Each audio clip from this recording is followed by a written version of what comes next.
Yo, what's going on, everybody? 8 o'clock, it's time. Ethan, what's going on, man? What's up?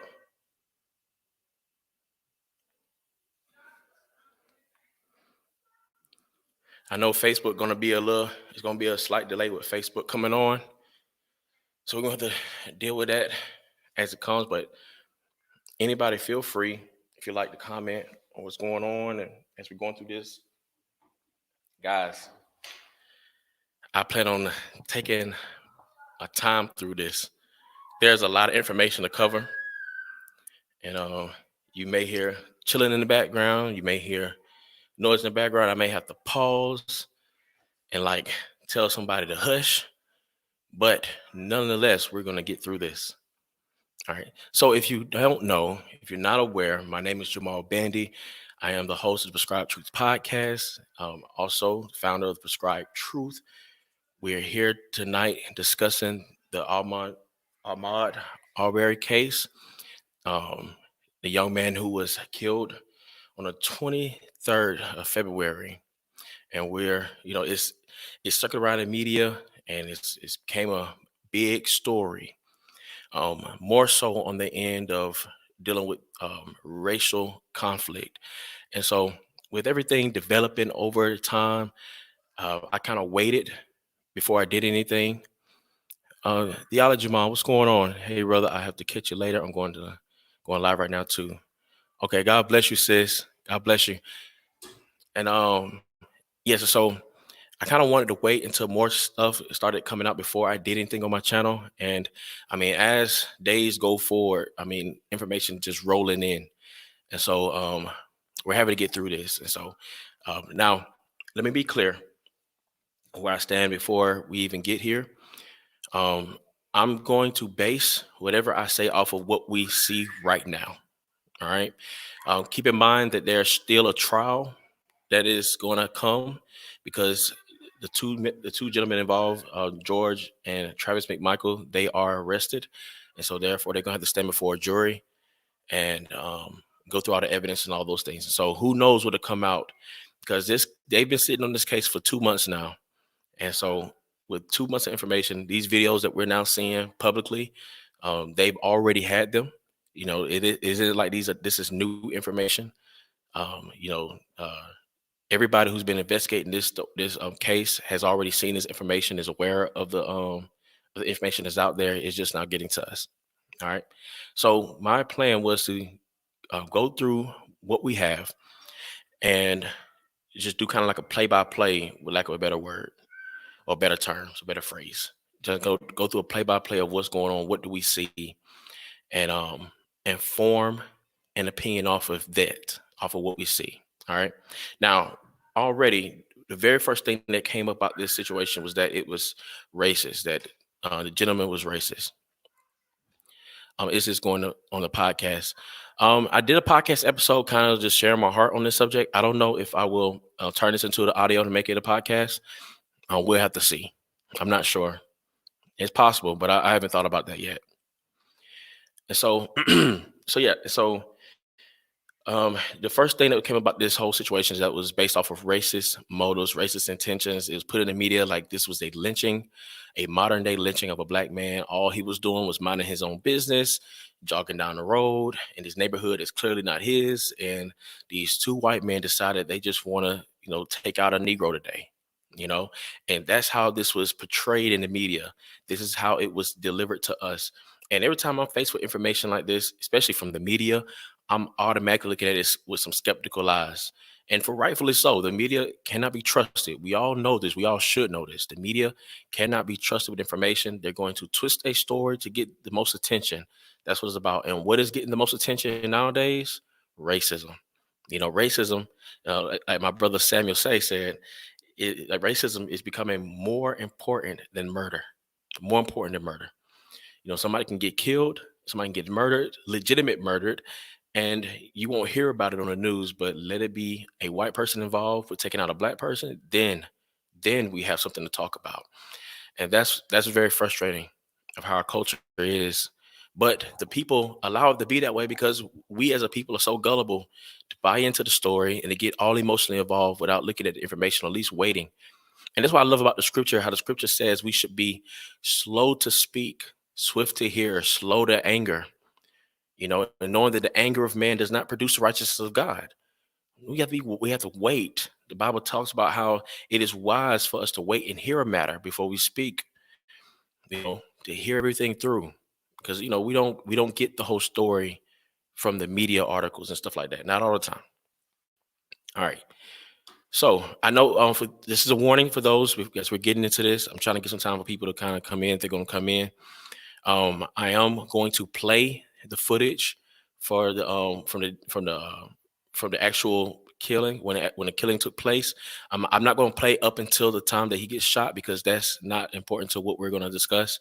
But I'm going to play, do like a frame by frame somewhat up until that point, and I'm going to play some of the other surveillance footage that came out and everything else.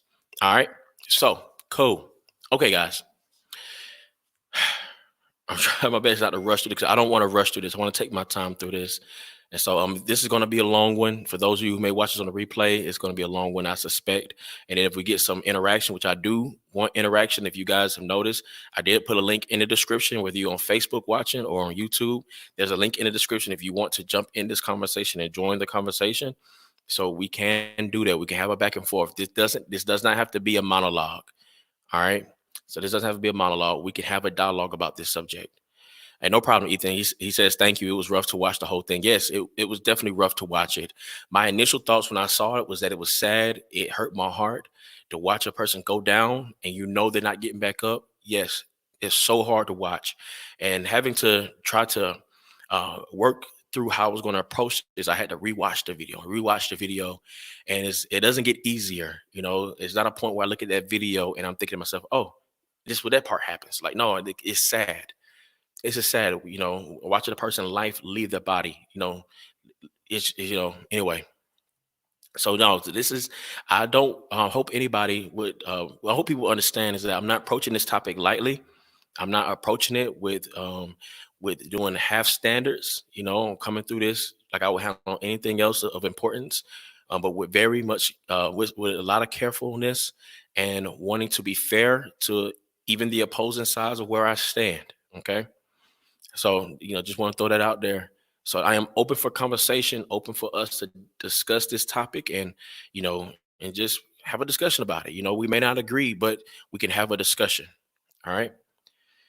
Okay. So what were two things I mentioned? I mentioned a video earlier and I uploaded it on YouTube, and I basically asking my viewers, would you guys be okay with me just doing a live stream? We can have a dialogue or just recording it. But I'm thankful that we just come to do a live stream because I do want interactions as we're going through this, and I think it'd be beneficial. Even especially if somebody comes in who may disagree with where I stand on this, then we can have a discussion about it. Hopefully civil, and get through this. But I posted. Well, I was going to come from a basis of dealing with two questions. One, was it lawful for the McMichaels to attempt a citizen's arrest on Ahmaud? That's the first question. Was it lawful for the McMichaels to attempt a citizen's arrest on Ahmaud? All right. Now, in order to be able to answer that question, now keep in mind, guys, I know a lot of people, the argument is, oh, regardless of what he did, that didn't cause for him to get, that wasn't cause for him to get shot down like a dog or anything like that. Guys, I want to be fair with the information. Ahmaud Arbery was not shot. Hear this, guys. He was not shot for being inside of a home that's under construction. That wasn't the reason why he was shot. The events before that led up to him getting shot, but he did not get shot because he was in a home that was under construction. All right. So let's be clear about that. So that's why I want to deal with these things piece by piece. What was the first thing? Because how did this even happen? Ahmaud gets shot, he dies, but what happened before that? All right. Not the part where he is tussling for the gun, but what happened before that? So what led up to this was Travis McMichael and George McMichael was attempting a citizen's arrest on Ahmaud. Now, in Georgia, I live in Columbus, Georgia. In Georgia, It is lawful for citizens to make an arrest. We're going to look at that. I'm going to pull up the code. We're going to look at it. All right. So it's lawful to make an arrest. The issue is, was it a good reason for them to attempt a citizen's arrest on Ahmad? Did they have a real reason? All right. Now keep in mind, I mean, when we first got this story, all we had was that footage of him being killed. That's all there was. That's all we had immediately. So we didn't know anything else. All we saw was that these people assumed this stuff about him and therefore chased him down, killed him like a dog. He was trying to get away and they just wouldn't let him leave. That's all we saw. And so on the surface, I can understand why there'll be an uproar. I can understand why people will be upset. People will feel like I feel people could feel like they're unsafe and all these things. But then more and more stuff started to come out.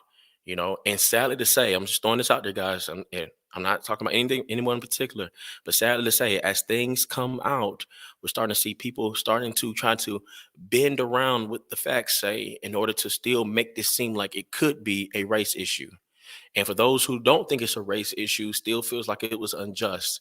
And it's like, okay. Well, let's get to the bottom of this. Was this really unjust? All right. Now, let me be fair to you guys before we get in here, because I don't want to play with you guys. I don't want to insult your intelligence or any of those things like that. I'm going to tell you right now where I stand, but I want to be able to give you a reason why I stand where I stand. Where I stand right now, regardless of how we feel about it, regardless if we think it was wise or unwise, I feel like the McMichaels were well in their right to attempt a citizen's arrest. And I also feel that it was well in their right to have their shotgun and to be able to do what happened. All right. To end up to Ahmad being killed. Now I know this gonna make a lot of you guys be upset, and you're gonna think that I'm trying to stick up for the white man, all those things. That's not the case. We're gonna look at just what the laws are, what the facts are. Now, we can argue and we can discuss as far as what God's law is versus what our constitutional rights are, because we know our culture has rights within it and laws within it that we definitely disagree with, that the word of God disagrees with. And so at the end of the day, I believe that this may cause Georgia to rethink some of its laws, like its citizens arrest law and also its carry laws. Not the carry laws, but its stand your ground laws. I believe that this may cause Georgia to rethink some of those things. Not sure. But as it stands, I don't think they'll be convicted. If they do get convicted, it will be because of the uproar that from the people. I mean, just call a spade a spade. They weren't arrested for 2 months. They weren't arrested for 2 months, and then people, the media starts getting involved. Joe Biden makes a comment. You got LeBron James making a comment, and all these higher names making a comment about it, and then he gets arrested. When the GBI had this information a long time ago, they had the video footage, they had everything they needed a long time ago, but now they arrest them, and they do it because of the uproar for the sake of the people. And so I believe that if they do get convicted, it will be because of the people. All right. So you take that however you will, whether you think that's a good thing or a bad thing. It won't be because of what the law states. All right. So I'm sorry if that was a spoiler alert, but I hope that you will stick around enough for me to at least give you the reason why I stand where I stand. Okay. All right. So the first thing I'm gonna do, this is gonna be a lot of sharing screen. All right. So get ready to share my first screen here. We're gonna look at the report. Before we even look at the video, we're gonna look at the report that was filed by the police officer. And this is the incident report.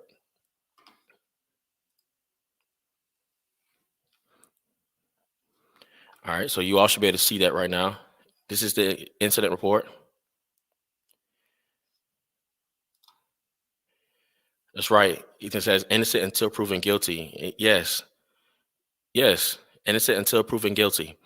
And this goes for anyone, not just Michaels, but anybody. Even to Ahmad. If all this, and I know I'm trying not to spoil this thing, but if Ahmad was just suspected, if it was just a hunch that he could have been the person, then he should have been innocent until proven guilty, right?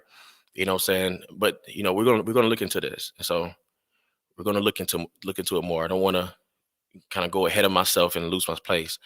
But yes, innocent until proven guilty. All right, so this is the Glenn County Police Department. This is the incident report. And you see the area, reporting area, Satilla Shores. It's a homicide. It's the nature of it. So that's all that. Now this is all public. No, this is public, so you can pull this up. All right, they name what's involved, the incidents involved, and stuff like that. Let's go down. Okay. So the narrative is shots fired, officer, somebody, Jay Brandaberry, and gives his badge number. I think it's 128. So 223rd, 223, 2020. That's the day. All right. So this, I'm going to read this through. We're going to look at this and I'm going to give some commentary as we go through it. All right. So it says on Sunday, February 23rd, 2020, I responded to the intersection of Satilla Drive and Holmes Drive in reference to shots fired. While en route, I was advised there were shots fired and a male on the ground bleeding out, quote unquote. A short time later, I was advised the male on the ground was deceased. All right, so that's Ahmaud. Upon my arrival, I observed Officer Minshew 184 setting up a perimeter. I began speaking with Gregory McMichael, who was a witness to the incident. McMichael stated there have been several break-ins in the neighborhood, and further, the suspect was caught on surveillance video. So that's the first claim. Now, these are the claims. All right, he was caught on surveillance video. Now, I remember mentioning a while back, I remember talking to friends of mine. It's like, okay, they claim they have surveillance footage. Now, this before it was released to the public, guys. We didn't see no surveillance footage in the beginning. All right. So they claimed they had surveillance footage. They seen him on surveillance footage. All right. It's before it was released. And so now my mind is, okay, if they seen him on this footage, then they may have probable cause. Now, this is the thing. You know how surveillance footage work, guys. Sometimes this thing is super blurry. You can't make out the person's face. You can't make out a clear description. Sometimes it can't be trusted as much. We all know this. If we looked at any surveillance footage of anything in the past, you got to really know somebody's features to really know if that's the person or not. And so for them to say they have surveillance footage and this is him, I'm like, y'all better not be talking about just some black guy who happened to be walking and y'all claim that's him. You know what I'm saying? Like, come on, because that won't fly. But they're claiming they seen him. They seen Ahmaud on surveillance footage. All right. So he goes on to say, Michael stated he was in his front yard and saw the suspect from the break-ins, quote unquote, hauling ass down Satilla Drive toward Buford Drive. McMichael stated he then ran inside his house and called to Travis McMichael and said, Travis, the guy is running down the street. Let's go. Now, I'm going to show surveillance footage, guys, that I'm going to, the surveillance footage of with this whole situation right here. I said in a Edwin Ramirez from the Proverbial Life did a Facebook Live earlier, and I said it was Travis McMichael. I think I said Travis McMichael was the one who made that call. So no, that wasn't McMichael. That wasn't Travis. That was Greg McMichael. That was Greg McMichael. All right.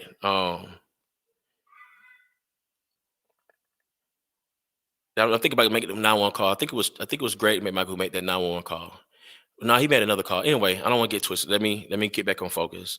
But somebody who's in the front yard made a 911 call. Who to me it seems like it could have been one of the McMichaels. So let me just say could have been. I'm gonna say definite. It could have been because you can't clearly see who that person was, but you could tell somebody was making a call, and it kind of fits this whole narrative.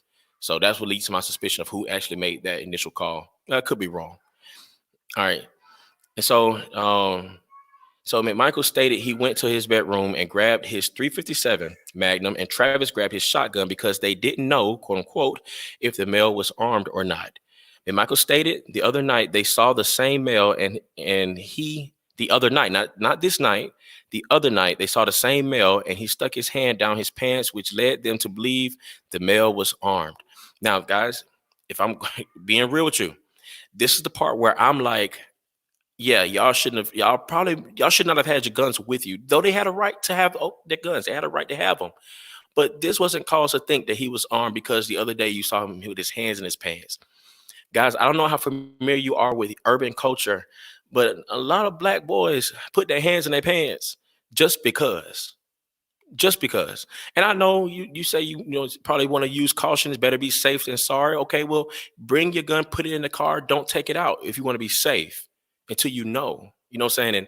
And honestly, the way they was following after Ahmaud, you had Gregory in the tail bed of the truck with Travis driving. So Travis could have left his shotgun in the truck and he would have had cover by his father had Ahmaud actually been holding something.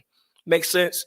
This is one person. You need both of you, one with a shotgun, one with a 357. You know, Yeah, they could have left their guns at home, but they claimed that they was concerned that he was armed because the other night, not that day, the other night they saw him with his hands in his pants and figured that he got a gun on him. All right, but guys, this is something that is a cultural thing. We got to pay attention to stuff like this, you know. And for my black guys, my black brothers and sisters, especially my black brothers, we gotta understand, not everybody, because this may seem normal to you, putting your hands down in your crotch and stuff like that, and hands in your pants, all because that may be normal for you. Not everybody read it the same way. So this is good. This is good information. So to think about, when you, and for those of you who have teenagers who are, black teenagers, saying, be like, okay, hey, when you stand like that, I mean, hey, I don't know why you want to put your hands in your pants like that, but if you decide that's what you want to do, then know that it could look like this is somebody else. Now you may say, "Oh, why should we pay attention to stuff like that?" Well, we do that with anything we do. I do that with my posture. Like, I don't want to go into Fort Benning, which is, Fort Benning with Army place, and then walk around like I'm crazy. You know what I'm saying? Because I don't want to be looked at like somebody who'd be suspicious. Period. So there's not a black or white thing. This is just being a human. Things can be misread. People can be misled. So you got to be careful.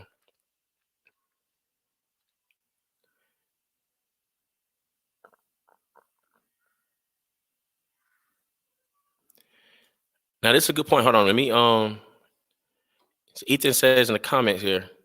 So the footage was timestamped 2:08, but the call for burglary was 1:08. And that's the thing too. I noticed that too when I put up the phone call, that it was 1:08. And I don't know if that was I have to look at that, if it was may have been a typo. You know what I'm saying? Because exactly an hour before, it seems to me a little off. So when I first noticed that, I thought it may have been a typo. When they said the call was at 1:08. Because if you look at the timestamp of when the video was actually going on, it would make more sense for the call to be at 2:08 to report what was going on, somebody being on the property. So that's my opinion. That's my thoughts on that. It could have just been a typo, which is very possible. You know what I'm saying? So I think, like, stuff like that may come out more in trial. It could be. But good point, man. All right, so going back through here. All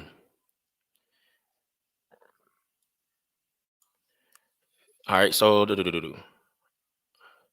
so they thought it was armed. So I went on a tangent about the whole cultural thing, but that's important. I think that's important for you to keep that in mind. McMichael stated he and Travis got in the truck and drove down Satilla Drive toward Buford Drive.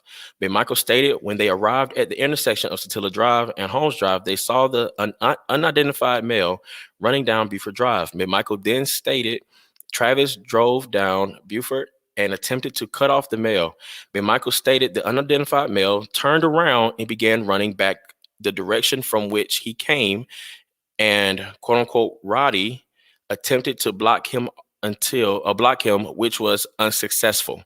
McMichael stated he then jumped into the bed of the truck, and he and Travis continued to Holmes in an attempt to intercept him. All right, so this whole idea, the assumption is that, now let's think about this. Now, what's being fed to us in the media? Let's slow down for a moment.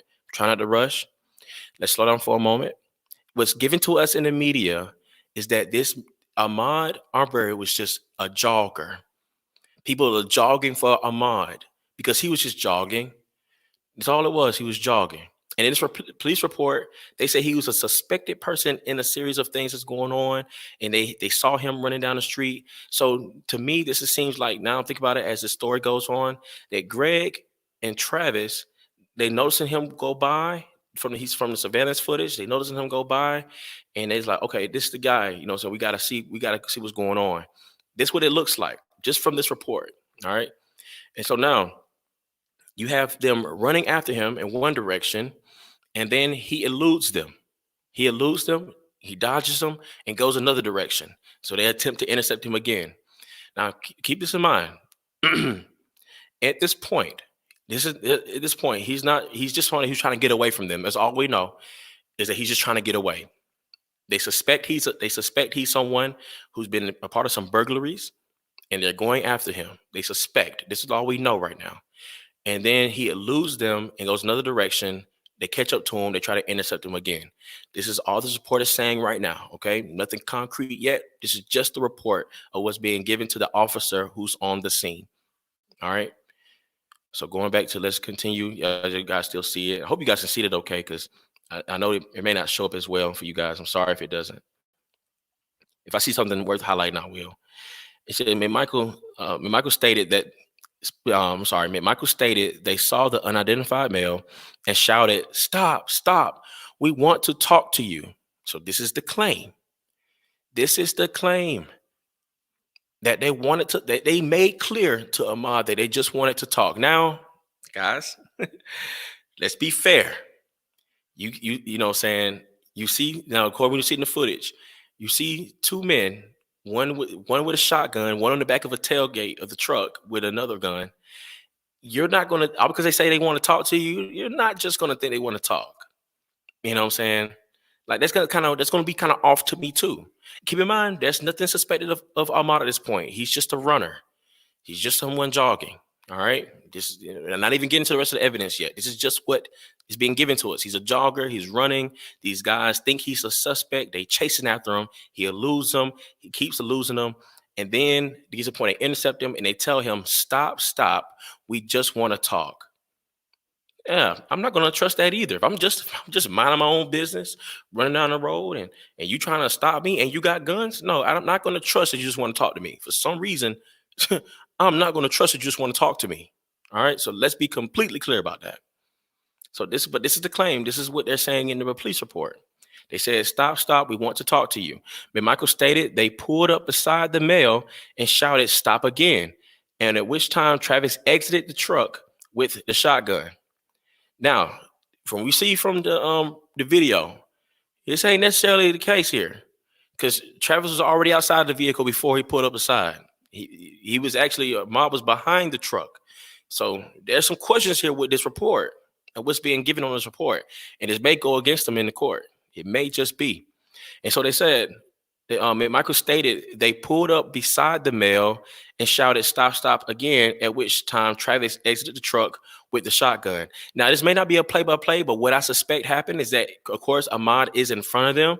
So Travis must have pulled the truck by him, right? Came up alongside him, said stop while Ahmaud's still running, and decided to pull up ahead and stop his truck and exit. That's most likely how it happened, though they didn't give a play-by-play in this incident report. Now, that may bite them because they wasn't as clear and specific, but that just makes sense to me. Ahmad was already ahead of them. They're running after him, and therefore it would make sense that they pulled up alongside him, yelled stop, and then went up ahead, stopped the vehicle in front of them because they were attempting to intercept him. All right? So they were looking to get in front of him and stop him. Okay? So it's just being fair with information here. But Michael stated the unidentified male began to violently attack Travis, and the two men then started fighting over the shotgun. At which point, Travis fired a shot, and then a second later there was a second shot. But Michael stated the male fell face down on the pavement with his hand under his body. And Michael stated he rolled the man over to see if the male had a weapon. He didn't. I observed blood on McMichael's hands from rolling the unidentified male over. Photographs were taken of McMichael's hands and were uploaded to Spillman under property number such and such. All right. I guess I'll read this last paragraph. So my Axon body camera was on while I was on the scene, and the video has been uploaded into Spillman under property number such and such. Glenn County coroner was notified, and Coroner Christie such such arrived on the scene. They pronounced the time of death to be 1346 or 246 was when he passed. Yes, 246. Glenn County CID was called to the scene, and upon their arrival, the scene was turned over to them. All right, so that's the end of the report. Okay. So towards the end of this, now they mentioned the two shots. There's no mention of the third shot. It was three shots. And we're going to look at that. Well, we're not going to look at the final shot, but there's three shots. All right. And and the final shot is what dropped him. Okay. So this is the whole point. Now, this is what's given the report. Of course, we don't have videos. We don't have video footage of the McMichaels rolling up beside him, yelling "Stop! We just want to talk." We don't see that. We don't see that.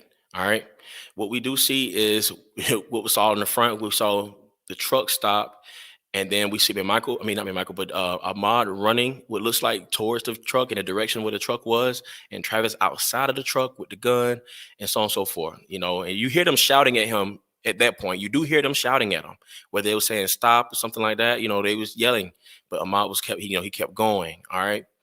So let's pause here because this is a lot to digest. We haven't even looked at the video yet, guys. Once I said we're gonna take our time with this, I'm already 30 minutes in, guys, and I ain't even got to the video footage yet. So this may be a long night, and if a lot of you guys leave, I understand, and just have to watch it on the replay. I'm gonna try to keep this going because I don't want to have to come back to this again tonight. I really don't. There's a lot in this, so I want to deal with it. So let's get to some of the comments because I know that was a lot to look at.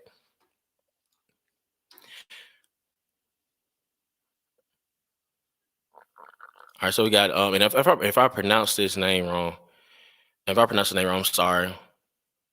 It's Dennis Takashima. Please tell me if I said that wrong, man. I'm sorry if I did. So when two guys yell at me, they want to talk while chasing me. I am not thinking talks going on. Exactly. I feel you.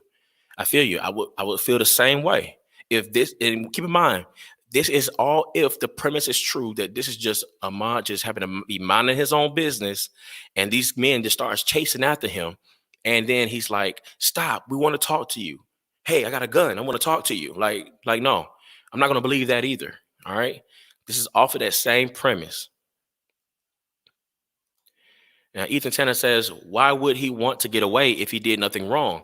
Well, see, this is the thing, man. A lot of people ask that question, and let's be fair about this. A lot of people ask the question, but the thing is, in our culture, especially, and I blame a lot of this on the media, but the way the media portrays how white people are towards blacks, it would make it seem like they created a culture of fear, just like with COVID-19, creating a culture of fear.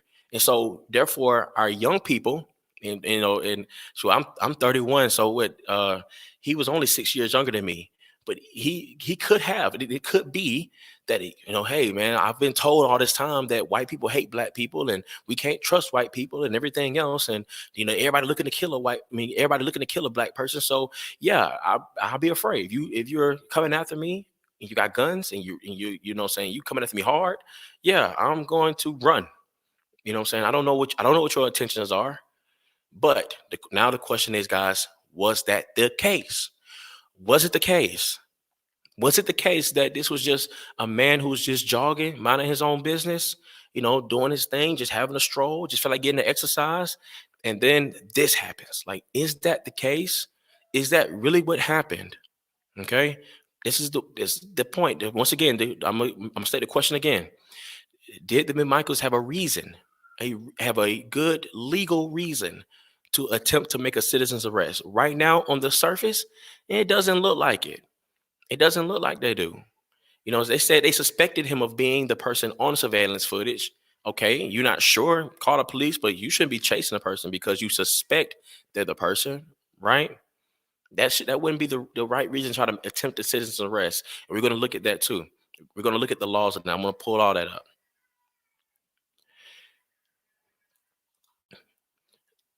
Then Miss Shaya Israel says Ahmad was running toward them, so they are lying. All right, so was he running towards them? I mean, we saw the direction he was going, but keep in mind what the report said, that he was running in another direction, which is true. This is actually something that came out more and more, that he eluded them a couple times. What we saw in that footage, that initial footage, was just that last bit of that, but they was actually running for a little bit before that incident happened. So he was actually just trying to get away. And just so happened, it looks like now from what we see on the footage, it looks like Ahmad was running towards the truck. But could it be that they were in front of him? I mean, he was in front of them. They rolled by him, like they said, and then pulled up and stopped ahead of him, got out the truck. Because what we're going to see in the video is that we do see McMichael in the truck, and then he gets out. You see the door open and him stepping out of it. You're going to see that. All right. So it's not necessarily they're lying. It's just perspective. The perspective we're given and the perspective of what took place. All right. And somewhere along that is the truth. All right. But this is good stuff, guys. This is good stuff. Like, this is how we should think about things when they happen. Okay. Like, who's lying? Where is the truth in all of this? Regardless of our emotions, regardless of how we feel, what is the truth? And that's what we want to get to. And Ethan says, yeah, the video shows something a little different. And we're going to look at that. We're going to definitely look at that. I'm sorry. Thank you. Thank you, Ethan. He said 1346. That's 146. Yeah, because 12 and then 1, 1346. Thank you. Thank you. So somewhat with that. Like maybe the typo making it two something. Then I don't know. Maybe it's a typo on that end. So yeah, thank you for that, brother. Yeah. So I get my military time mixed up. So I do appreciate that. All right. Then it says you pronounce it correctly. Cool beans. That's what's up. He said, dude, I am half white and half Asian. I probably would run too if two guys would aggressively follow me and they had guns. For sure. For sure, Dennis. All right. So maybe take out a map and show which way he was running. I don't know. It would take me a minute to pull up a map of that area to do that. But guys, this report, and I may put it in the description later. I may put all these links in the description of this video. If you want to see that report, it's online, and you can follow what the instant report says on that. As far as the streets of name, I'm not familiar with Brunswick, so I wouldn't know what street that was. I guess you could pull up on Google Maps and it show up like that. But yes, it does say he turned around. It does say he turned around. And so that's that. All right. So now, real quick. So the question is, did they have an authority to make a citizen's arrest? So before we look at anything else, let's look at Georgia's laws on making a citizen's arrest. All right. We're going to get into the open carry stuff and all of that. But right now, let's look at that. Was it lawful for them to make a citizen's arrest? And let's look at the Georgia law for making arrests. All right. And thank you guys for bearing with me through all of this. There's a lot of information to get through.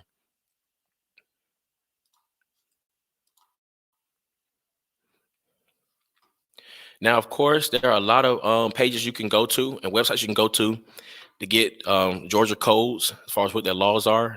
This is one I found that was just simple, and it was easy to find. It was simple, and it just kind of lays it out for you. So it lays out the points of an arrest, like and while you get the Miranda rights and everything else. So yeah, and what a warrant, warrant typically would look like for somebody who's issued a warrant. And so yeah, so going down to this section here. Citizen's arrest. That's what we're going to look at. We'll make sure you guys can see it okay. All right, so this is Georgia's laws for making an arrest. Citizen's arrest. As a private citizen, you have no authority to arrest anyone with a warrant. All right, so very clear. No authority to arrest anyone with a warrant. Now, without a warrant, you may arrest anyone who commits a misdemeanor or a felony. Now, a lot of people will say, "Oh, he ain't steal nothing. He didn't commit no felonies. They had no reason to attempt the citizen's arrest." According to Georgia law, it could be a misdemeanor or a felony. If a person commits either one of those, they can be under arrest. All right, so that's Georgia law. You can agree with it, disagree with it. Like I said, this case may cause Georgia to rethink its law. It may say that they may change it to where it's only a felony offense that somebody can attempt an arrest, civil arrest, a citizen's arrest, a citizen's arrest. But here it's even a misdemeanor. All right, so yes. So anyway, let's continue. I don't want to jump too quick, but yes, commits a misdemeanor or a felony. All right. So a lot of people talking about, oh, he didn't take anything, he didn't do this. It doesn't matter. Was there a misdemeanor involved? And we're gonna look at that too. Now it says who commits a misdemeanor or felony in your presence. So that's very key. In your presence, but this "or" is there. Or with your immediate knowledge. So in your presence would entail that you've seen it, that you're an eyewitness to the event, right? But then you got this point on here that says with your immediate knowledge. All right. So immediate knowledge doesn't necessarily mean that you have to have seen it happen, but it's in your immediate knowledge. That means this is like right now. This isn't like 2 weeks down the line that you just finding out about it and you want to go arrest somebody. This is not even 2 days later, 24 hours later that you find out and you want to arrest somebody. So keep in mind, if Ahmaud was just walking down the street. And now, keep in mind what the police report said, guys. What the police report said, before we get into anything else, what that police report said. They saw him running and they said, "Hey, this is the guy who's on the video. We got to stop him." All right. Now, if all that was that they remember him from the other day, from seeing him on surveillance footage from the other day, then no, they would have no right to attempt this here because immediate knowledge. And it wasn't in their presence, but they have immediate knowledge. All because you have surveillance footage doesn't mean you can just go and arrest at that moment. All right, because you've seen it from the other day. All right, you can turn in that footage and let the police do their job at that point. So if a mom was just walking down the street and happened to notice him, they could have called the police. Say, hey, we see the guy who's suspected to have been, burglarizing our homes and stuff like that. He been on footage. He's walking down the street right now. He's wearing such and such. That's him. Gave a description. You did your part. Okay. So at this point, what we know, no, they would not have a right to make an citizen arrest off of that because it wasn't their immediate knowledge. It didn't happen in their presence because it wasn't their property. It was somebody else's property. So it wasn't in their presence, and they did not have immediate knowledge of it. Immediate knowledge. All right. Then it says a citizen arrest occurs. That gives you an example. A citizen arrest occurs when a citizen prevents a suspect from leaving a scene. This is the key. Citizen arrest occurs not when a citizen, literally has to tie you up, but they prevent you from leaving the scene. All right. So the point is to keep you from leaving the area where the crime has taken place, or the area, the crime area where the crime taken place. All right. So it's funny. They're gonna give an example here, but it's an old story dealing with Walmart. Like if you was caught stealing at Walmart and you happen to you happen to leave out of Walmart employees who are there to like be security guards and to watch out for theft, they're not allowed to chase you outside of that area, outside of the store because you left the store. You know what I'm saying? You left that store, they're not allowed to chase you. Now I hope they don't give anybody no ammunition think they can just go shoplift. But now that may have changed. But I know when I was younger growing up, that was the case. And so those people, those store walkers, as we call them, they would be in there and they would be watching you. And before you hit that door, they were stopping you. You know what I'm saying? So here, before he leaves his neighborhood, they wanted to stop him. That's the case according to the police report. All right. So as long as he doesn't leave, as long as they keep him from leaving the area, if Ahmaud happened to already been down the street and somebody happened to came and say, hey, I seen that guy. He looked like he was guy on the video. He's walking, he's running down the road, or he's jogging. You know what I'm saying? Like, hey, you may want to go get him. Well, Ahmaud's out the area now. What are you gonna do? This is suspect. It's not an immediate knowledge of him doing anything. They couldn't make an citizen arrest off of that. All right. All right. So yeah, so they give an example here. But I gave one example. But I read this because it's interesting to see just how this plays out practically. In Winn-Dixie Stores Inc. versus Nichols, this was a real case, 1992. A Winn-Dixie customer complained to management that another customer stole her wallet. So there was a crime taking place. The court held that the limited rights of merchants to detain or arrest a person reasonably believed to have committed a shoplifting offense do not authorize a merchant to detain or arrest individuals accused by store patrons of committing crimes against other patrons. So once again, all because the surveillance footage is seen and you're like, hey, I know this. This is the guy from the video. He did this crime. That won't give you a right to go and do the and make a citizen's arrest. So under that, they would not have no right. I hope that make that very clear. I'm trying not to beat the dead horse, but I want to make it very clear that they had to have immediate knowledge or have been an eyewitness to have known that this is the person and try to attempt a citizen's arrest. All right. Okay. So therefore, it was ruled that the management had no authority to arrest the alleged individual and so on and so forth. All right. So even though the person did commit a crime, they had no authority to do that.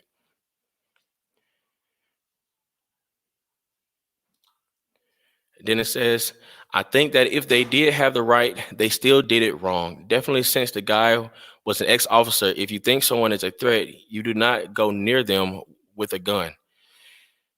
I don't know. I would, like I said, based off the reason they gave for why they had their gun, you know, if they were being truthful with it, then I can see why they would think. If they have no idea about urban culture, I mean, you have to have no idea. And a lot of white people don't. And let's be clear, sorry, my white brothers and sisters, some of y'all don't know about urban culture and what happens and how people stand and, their mannerisms and body language and stuff like that. A lot of people don't. Okay. So I'm not saying those who do. So I hope nobody takes offense to that. All right. So in case that these two guys probably did not know that when they see a black male with their hands in their pants, that don't mean that they have a gun on them. Now that's the case of ignorance. So I'm not going to count it out that they didn't really think he was armed. I'm not going to count that out. I don't know the case of their heart, but I'm going by what they say. And because of how the culture is, I can understand them. Not saying it's right because I know the culture because I'm African American, and other people who know the culture knows that all because somebody's standing that way don't mean they're carrying. And all because you saw him standing that way the other night don't mean he's carrying tonight or today.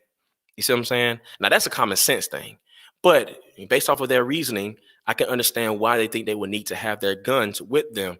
But once again, two men had their guns. One with a 357, the other one with a shotgun. Travis could have left his shotgun in the truck. McMichael, the father, could have stayed in the back, giving cover just in case. Just in case. And because he's an ex-officer, then, retired officer, then he knows how to shoot. And he'll know how to pull that up in good timing. So in case something was to pop off, he would know what to do. So all those things considered. All right. So that's the that's a law concerning making a civil arrest. So immediate knowledge, being in the presence of it, or having immediate knowledge. That's the thing. Now, based off what we see or what we have seen so far together, we don't see that they had immediate knowledge. We don't see that they had that they were a eyewitness that anything happened in their presence. We don't see that here. Okay. Now, mind you, this is what the media is giving us day by day. This is what they're feeding us, guys, and we're eating it up. And we're sitting there like, okay, oh man, they were dead wrong. Ain't no way. Ain't no way they had any of this rights. Okay, cool. So let's pause there. All right. So let's pause there. Now, let us look at the footage. And here at this point, we're going to look at the footage because this is what we are seeing here. So now we're going to pull up the footage. For those of you who may not want to watch the footage, I understand if you click off right now and just come back in a few minutes. I understand, but we're gonna watch through this footage, and I'm gonna do some pausing here and there. And so I'm just making you guys aware for those of you who may be uncomfortable watching. All right. But there's a lot to get into. We're at 46 minutes, guys, and we still got more. Now I'm pulling this one up from TMZ.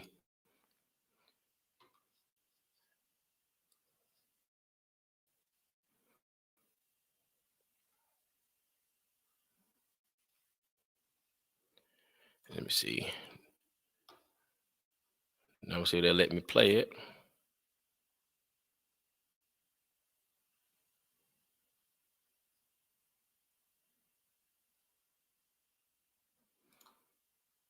It may be a little slow. You see the thing still circling around and turning. I may have to just refresh the page.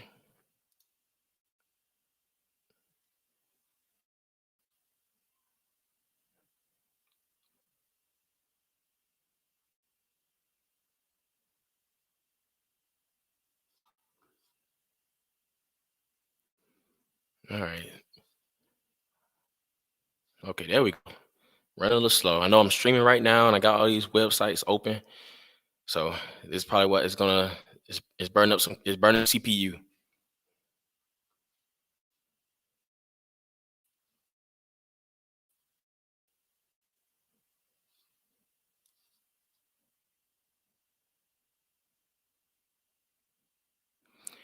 So didn't say agree they can have guns, just not in the way they handled it. Like I said, to a point, I agree with you. To a point, I agree with you, man. He could have, if he just, especially if he put up beside him. And my thing is, you pull up beside the guy, he's running, what I'm saying? It ain't like he started firing off at you at that point, So I mean, you could have got out your truck out, pulling your shotgun out, because you just saw him running. And like if he eluded you twice, then you obviously he's not firing at you guys at the moment. So you could just stand out your truck and say, "Hey, stop! Just want to talk." Any of that body language could have helped.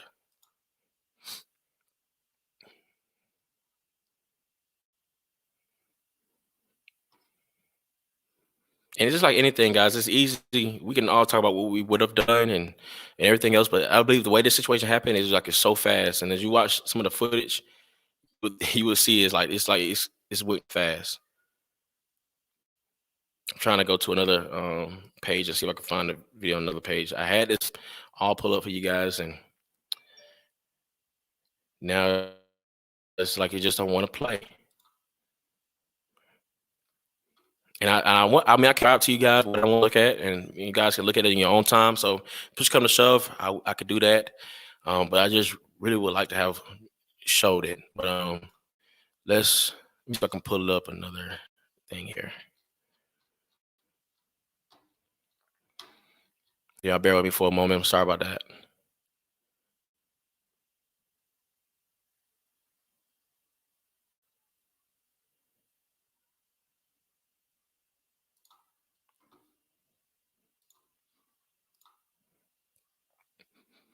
TMZ got so much stuff on their website.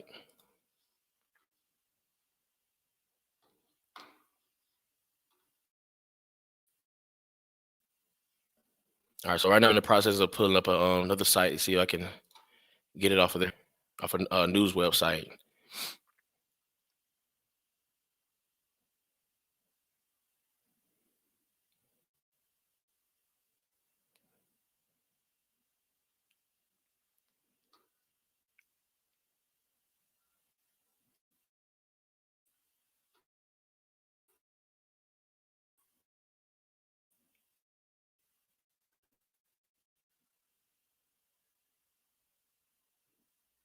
Okay, okay. They had this website. Just want to Google this guy. Hold on. Just when get going, and it's like something always comes up right on this. So, I can describe to you guys what I want to try to communicate with you all if need be.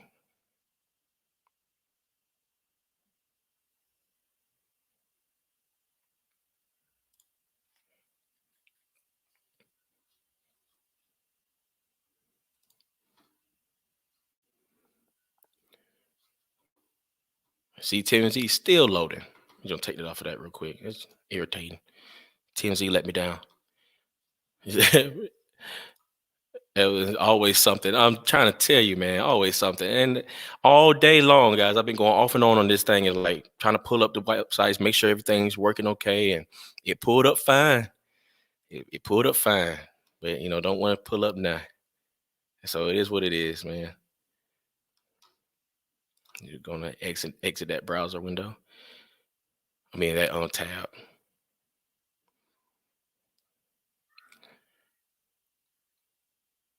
Okay, so I go ahead and hopefully I can pull up while I wait. I just go ahead and try to describe to you guys what we see from the video and the points that I would have liked to have brought up had we had got to look at it together. And so, what you see a mark, you see a vehicle coming around a corner of a look like a bend, and then you see Ahmad coming a shot, and he's running. He doesn't like he's sprinting at this point. He's running. But what you see in the video, if you look real close, guys, that's why I kind of want to kind of pause and see. But if you look real close, Travis had not yet got his truck yet. I know what the pictures of the media shows, like him standing out there, shotgun pointed, and Ahmad, coming towards the truck, like looking in the direction and try to go around. But before that happens, Michael Travis is still in the truck. He opens the door, and Ahmad is running towards Travis. He's not running on the other side. He's running towards him. But then, because he turns and runs towards him, he was running on one side, but then he turns and runs towards Michael as he's getting out the truck. And guys, that's why I want to show this because I know it's going to look different than what you've been seeing and everything else. But then, as he does that, as when Michael gets out the truck and he's now standing on the other side of the yellow line, he's now shotgun pointed. Ahmad turns the other way. He goes around the truck. He goes around, and then as he's going around, we don't see Travis anymore. The way the camera's focused, the way the camera is pointed, you don't see Travis anymore. But next thing you know, you see Ahmad dash in front of the truck. So he's on the right hand side of the truck, but then he makes a dash in front of the truck, and then we hear the first gunshot. All right. So that's how that happens, and then we know the tussle for the gun and so on and so forth. All right. And we'll get into the open carry laws and we'll get into, you know, his right, the right, whether or not he had the right to shoot him or not. We gonna get into all of that. But that's what that footage shows. Okay. So we read the report. We see what they claimed that they was riding. They rode up alongside him, yelled at him to stop, told him that they just wanted to talk to him, but then they pulled up ahead, stopped, and Travis got out the vehicle. That's what we're given. All right, now apparently this video is pulled up. Just let me see. It's just like this is a new thing. Um, I want to make sure this thing play before I actually put it up on the screen.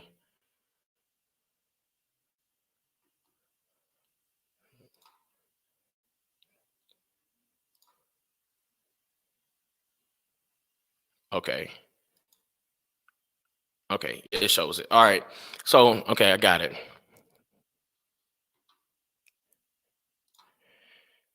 He said tech doesn't work when it's needed most. I'm trying to tell you, man. Trying to tell you this man-made stuff. But thank you for guys. Thank you for all those who are still, watching and stuff. We're about at an hour now, but it looks like this video is going to play. I'm just on another website, a foreign website, but they got a clip of the video, and that's all I need. I don't need to see the whole thing. Just need to see the part where he's running towards the vehicle and running around it. That's all I need to see.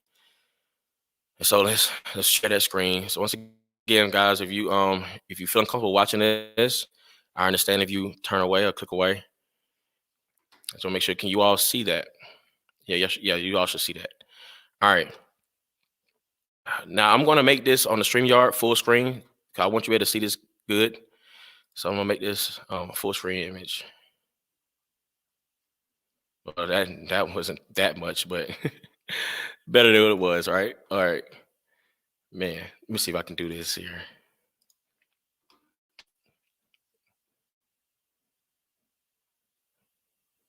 I can do a full screen. I don't know if that's gonna I'm gonna mess something up. I don't want to mess something up.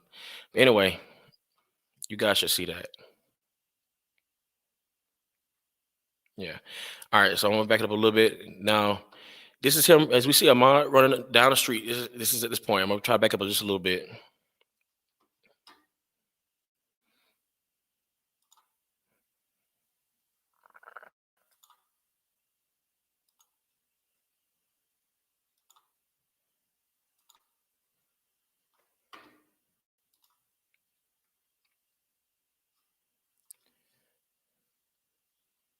All right. So you see what the captions are. Don't mind the captions right now. All right. So back up some more. Okay. So now look at this right here. Let's start from here. I wish I could do like a frame by frame thing here, but I'm just gonna click up. Now from this footage, this is the person, the third individual. I think William Bryan or something like that. They call him Roddy. This is him driving down the road. He's recording at this point. You don't see Ahmaud, you don't see the truck, you don't see any of that right now. You just see this bend. Okay. Then as we go up a little further, so I'm at 12 seconds. Go further. Now we see a white shirt appear, and it's Ahmaud running. Okay. So now we see Ahmaud. Hope you can see that. So that's him in the middle. If you see a white t-shirt, you got the khaki shorts, and notice the side of the road he's on right now. He's not on the far right side of the road. He's on the left hand side of the road, somewhere towards the side of it, not necessarily on the side of the road, but he's on the left hand side of the road. All right. From this, and you could tell that if you're watching the video, and I don't even can see it as clear from y'all guys' perspective. If you watch the video, he's not on the the right side of the yellow line. He's on the other side. All right. Now, at this point, we're going to end up seeing the truck where Michael is, and all this makes a difference. Where he is, his position on the road. So as he's going forward,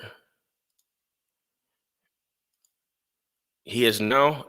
Now, if you see, the truck is now on the right side of the road, right? Ahmaud is going towards the truck. Now he's headed more towards the right side of the road. All right.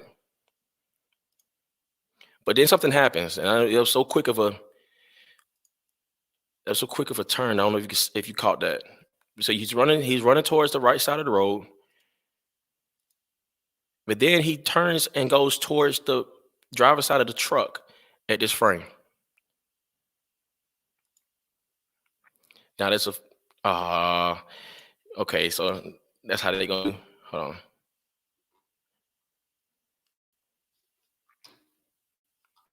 Now if I scroll up and down, do you guys still see? See, y'all don't. Okay, see, I'm messing y'all up too. Y'all can't see what I see. Minimize this again. All right, that should be better for you guys. Let me know. You guys see that? That better for y'all?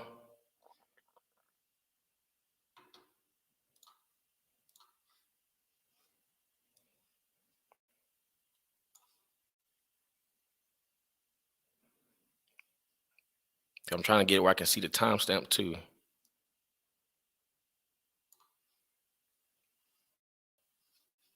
Maybe I exit out this little notification down here. Like I don't care about the website using cookies. Let me exit that out. Okay. All right. Sorry about that, guys. All right. All right. So you should be able to see that fine in that part. All right. So he's running on the road. Go down some more. And so you see him going towards the right side of the road.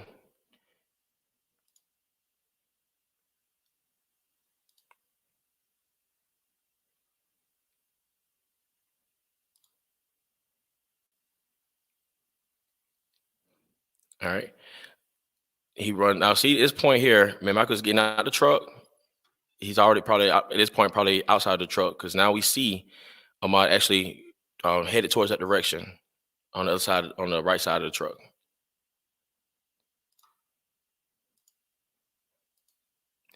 They do a flash. That's okay. So that's what I don't like about this stuff here. This little flash they did here. Let me see, because you don't see the whole thing. Yeah. See, I don't like that, man. See this flash right here. That right there is a sequel to me because this video was a nonstop video, you know, and they cut out this part just to bring it up to here where we see Ahmaud. You clearly see him now. You know, Travis is outside of the truck, clearly with the gun pointed, possibly at this point, because you don't see it at his side. You don't see anything at his side. And Ahmaud now makes this dash. So you see the way he made this dash here? This clearly shows a change of direction. All right. So it wasn't like, guys, don't think the way he made this dash, it wasn't like, Travis was standing out there the whole time, like, stop, we want to talk. And then now he decides to make this turn when he gets like a few feet behind the truck. Because clearly, if this was the case where Travis was standing outside the whole time with the shotgun, waiting for him coming down, he would have been made this turn. But the change of direction and the way he made this change, this guy was athletic. The quick way he made this change because he was running towards the driver's side of the truck. Notice he had the gun. And notice, I don't know if you can see the leg of McMichael. This is a movement. This is him making a movement, and then getting bracing himself. At this point, he now turns and makes a dash around the truck. Just making me upset because the TMZ shows the video without the flash. It shows a point. I can't stand that. It makes me really want to pull up the TMZ video and pray that it actually just like works like it's supposed to. Because everything else we all know what happened. He went around the truck. We see him go in front of the truck, and then there was a scuffle. But something to notice here: when Michael got out the truck, Ahmaud was going towards the passenger side. He was already running on the other side of the truck. He saw him getting out. He was headed towards him. But when he came out and he saw the shotgun, he made the dash and go around. This is not to incriminate Ahmaud. I'm just saying this is what happened. Once again, this could have been one of them fight or flight things. Like if you somebody chasing you, talking about they want to talk and they chasing you and everything else, and if all it was that he was just a person suspected of a crime, that he really didn't do anything, then yeah, I can understand him wanting to, hey man, you trying to stop, you trying to hurt me? Okay, let me go ahead and take care of you because hey, I'm by myself out here. I get that. I can understand that. All right. But that is what took place. Oh man. So I hope that video works out, man. That it shows up because that's unfortunate. That flash to me is deceitful because it's not showing the whole thing. And real quick, let me just go. Oh no, I want to do that here. I want to show everybody business. Because when I first seen the video, I seen it on Instagram. So maybe I can pull it up from the person I seen on Instagram. They had the video itself. So maybe StreamYard to let me pull it up.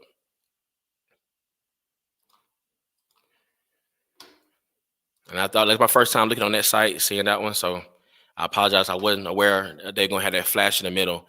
And that's the thing. Like that's what I look at when we look at footage and when we look at anything. We want to be able to observe everything.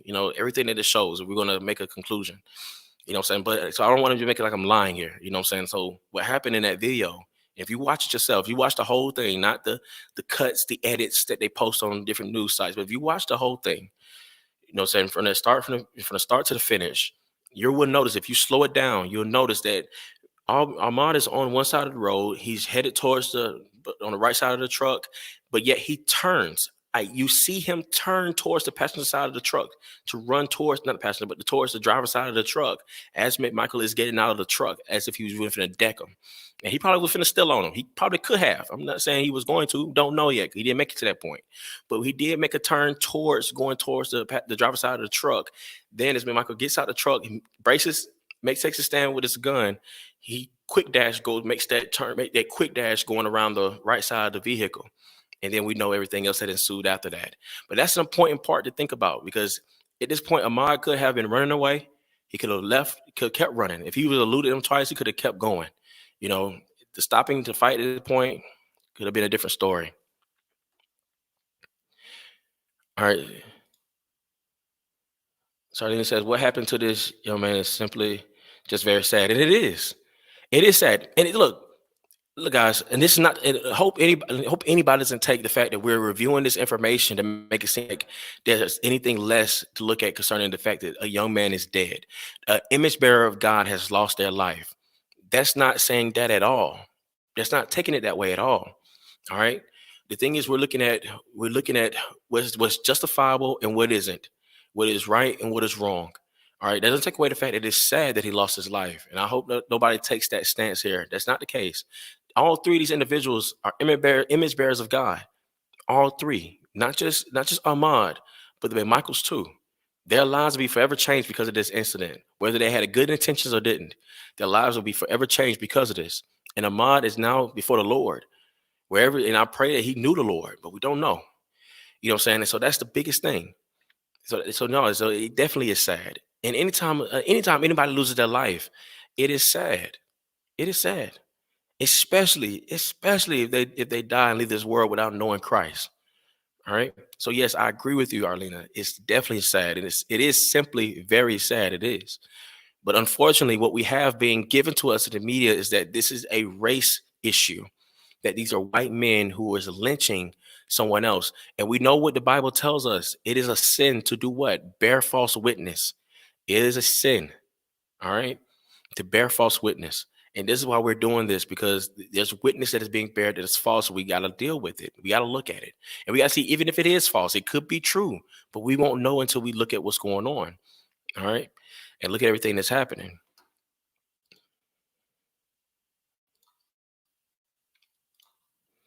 So just I expect it. It's not going to, um, TMZ still not going to pull it up.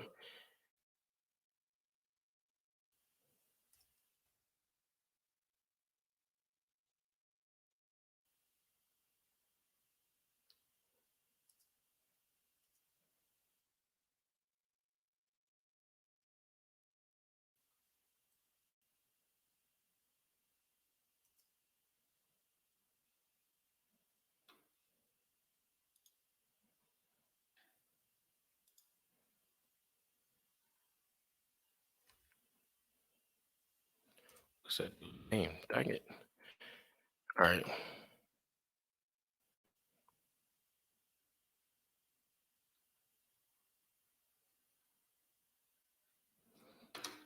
So I'm trying to find the Instagram account where I had first saw the video.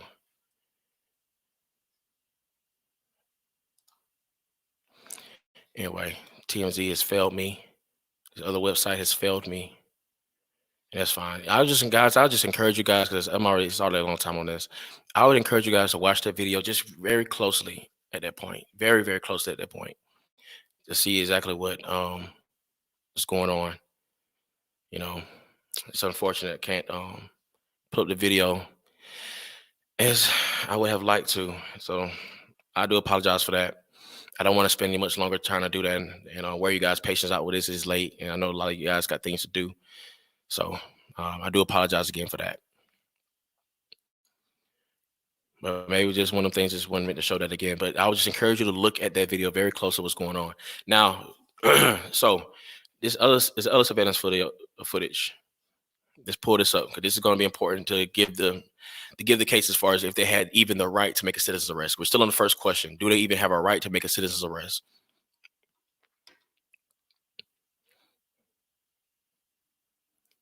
So as I'm waiting for that to pull up.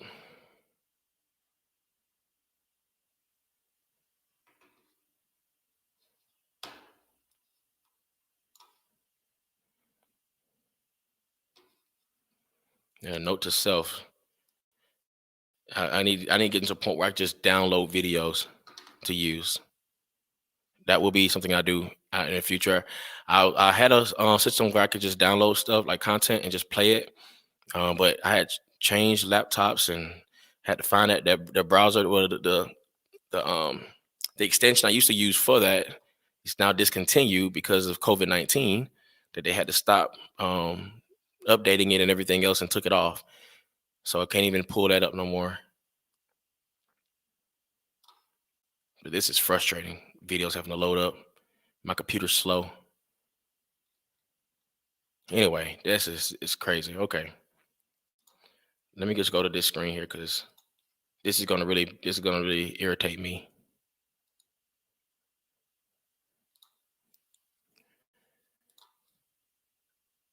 All right, so I'm pretty sure by now, you guys, if you look at this stuff, look up these videos, footage, you will see it. The surveillance footage that I was going to pull up, and I wish I could have just put it up for you guys, is you see the footage. It's a footage from a house across the street where you can see the home where Ahmad was went to the construction site where they're doing construction work in.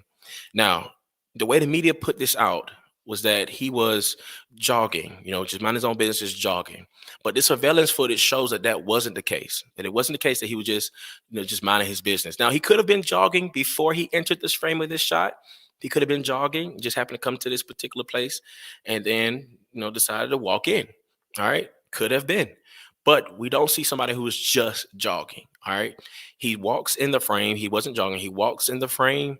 You see him look at this home, and it looks like he's been there before. And other footage has surfaced, which I was going to pull that up too, but I just ain't got no trust in the technology that I have right now to actually be able to pull that stuff up. So there's other footage that actually shows him being in that home other times other than this day. So there were previous times where he was in the same house where he should not have been. There's footage of him. It's there. It's clear.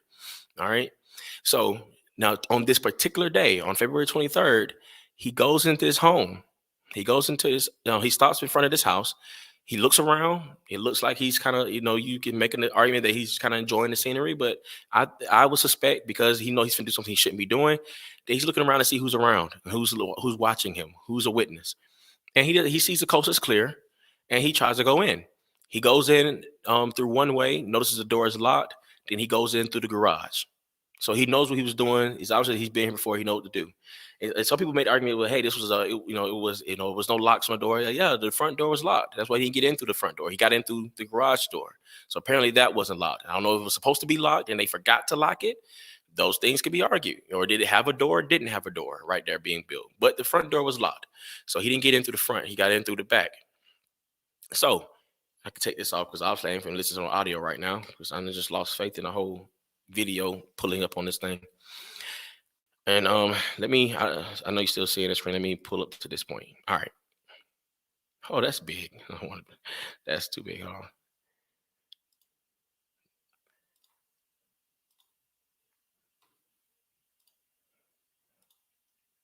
There we go. All right. All right. So yeah. So he pulls up on the scene.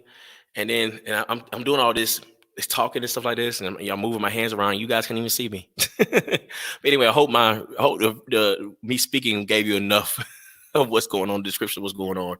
But he's in front of this house, and he stops and he looks around, and you could think that he's probably looking around to enjoy the scenery, but he isn't. He's trying to make sure. You say what Jamal, you know his heart. Come on, guys, just common sense. Saying like he's looking around to make sure nobody's watching. We know he was looking around, make sure nobody's watching because of what happens afterwards. All right. So he's looking around, make sure nobody's watching. He tries to go through the front. The front door is locked. He goes around through the garage and he goes in this building. Now, there's other footage, like I mentioned earlier, there's other footage that shows him in this place prior to this day. Okay. So obviously he's used to being here. He knows where to go and everything else. He already knew that. So this ain't his first time being in this place. All right. He goes there. All right, he's in there, not even long. He probably was in there a couple minutes. He wasn't in there that long, to be fair. If you look at the surveillance footage, the time step on it, he wasn't there that long. But while he's in there, someone else from down the street you can see them come in the frame and like they're looking to see what's going on at the house, and they make a call. They're making a phone call, which we suspect this is a 911 call. All right. Now, as they're making the phone call, they're standing out in the front lawn, they're making the call. What we then see, guys, what we see is that Ahmaud exits through the front door. He doesn't come back through the garage. He exits through the front door. Either now there's no sound on this video. So either he notices the person calling the cops and seeing him exit the house, or that person calls out to him, tells him, hey, or calls out to him something. But then what we see in the video is that Ahmaud like hits that. I like how one guy said he hit that Usain Bolt. Like he just like he trucked it. You could tell this guy was truly an athlete because I mean the way he took off in that video and how long it took him to get down the road. I mean you could tell he could run track. Like dude was really like he was fast, real fast. That camera couldn't catch up with him, couldn't keep up with him. You know. And so anyway, he took off down the road. All right. Now time passes on. You don't see people immediately chase him. You know, you see the guy who made the call, which is just why I suspect he was McMichael, because you see he's making a call and he goes back in, see like he goes in to tell somebody what's going on, and then leaves, and then you see like a bunch of people kind of go down the road or whatever. But at this point, you don't see anybody like enter a vehicle and start chasing. So I'm questionable on that, and I will admit that. And let that be where it is. All right. So someone made the 911 call, but he takes off.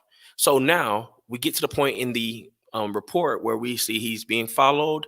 They're trying to stop him. He eludes them, and then we get to the point where he makes his final spot. Now, so this wasn't the case of somebody just jogging. We have to be clear and be honest with the information that this wasn't just somebody making their just minding their business, doing their own thing, and they happen to get chased by white men looking to lynch a black person. This wasn't the case. Right or wrong, however you may see it, these were people who now he's not just somebody who's suspected of committing a crime. Let's be clear about this. This is not now somebody who's suspected of committed a crime. This is someone who's been caught. He's been caught committing the crime. Now, the reason why I got this pulled up, the Georgia Code Title 16, is because there are people making the claim that he really didn't commit a crime. He didn't do anything. Now, remember that we looked at Georgia Code for making a citizen's arrest, that it can be because of a misdemeanor or a felony. All right, a misdemeanor or a felony. Okay. So then it says someone can steal grandma's ashes, and I would at most follow them in a car far away, not going to get far on foot, definitely going to avoid escalating things to a struggle over a gun. I feel you. And see, and honestly, to be clear, Michael is not the one who escalated to a struggle over the gun. So let's be fair about this. And we're going to get to this a little bit. We're going to get to this a little bit later too. But I appreciate the input. I appreciate the comments. Thank you guys so much for sticking with me through all this technical difficulties and everything. I really do appreciate you guys so very much. You don't even realize it. All right. So now I agree with you. Now, some of us would handle this differently, but this is the point. We're not this whole thing, and we can't be arguing whether or not how we would have handled it or compared to how they handled it. The issue is, were they in their rights to do so? All right. Because me personally, I can speak for myself. I wouldn't, if I notice somebody on footage that have been the one who have committed a crime or been trespassing, I wouldn't be following them either. I wouldn't have followed them. I would have called the police, made a note of who they are, and hope the police catch them. That's what I would have done. That's probably what you would have done. But that's not what they did. Does that make what they did right? Does it make what they did wrong? That's the thing. Does it make it right or wrong? Because that's not what we would have done. All right. And this is why when it comes to stuff like this, we have to remove ourselves from this and look at it just, okay, what the facts are, what information is, what the law is, and where they're in the rights or not. Because we have constitutional rights. We have constitutional rights, guys, and we got to look at that. And he says, also, the social justice warriors should be ashamed of turning this into a race-focused issue. Yes, but it's not just them by themselves. It's the media. The media does it because they know what gets the views and what gets the clicks. It's not just them by themselves. I believe that the media is using the social justice people for this fact. You know what I'm saying? They're using them at this point, making them into puppets. This is what they're doing. You want to get an uproar out of the social justice warriors? Do this. Let this happen. Put this out there as this. Put it out there as a public lynching. Put it out there as a modern day lynching of a black man by white men. You know what I'm saying? Oh, yes. Oh, yes, most definitely. You know what I'm saying? So that's them. That's the media, man. And they're using them. They're using them to their advantage. And that's unfortunate. All right. So that's the thing. All right. So did they have a right? You know what I'm saying? So what happened here? Ahmaud was on this property, clearly on this property. Now he's being caught in the act. This is no longer a suspicion, guys, and I want to make this very clear. This is no longer a suspicion. I'll probably end up cutting this video in parts, making part one, part two, and stuff like that. But anyway, this is no longer a suspicion. All right, there is now an eyewitness to what he's done, and there is now immediate knowledge to anyone who's being told of what's going on at that moment while he's running down the road. So the neighbor who calls in the police call is an eyewitness to him trespassing. That's what he did, trespassing. Some people say, well, that's not a real crime. That's not anything. It is a misdemeanor according to Georgia law. And so this, according to code, let's look at this. A person commits the offense of criminal trespass when he or she, these are different options. So I'm going to read through all these options.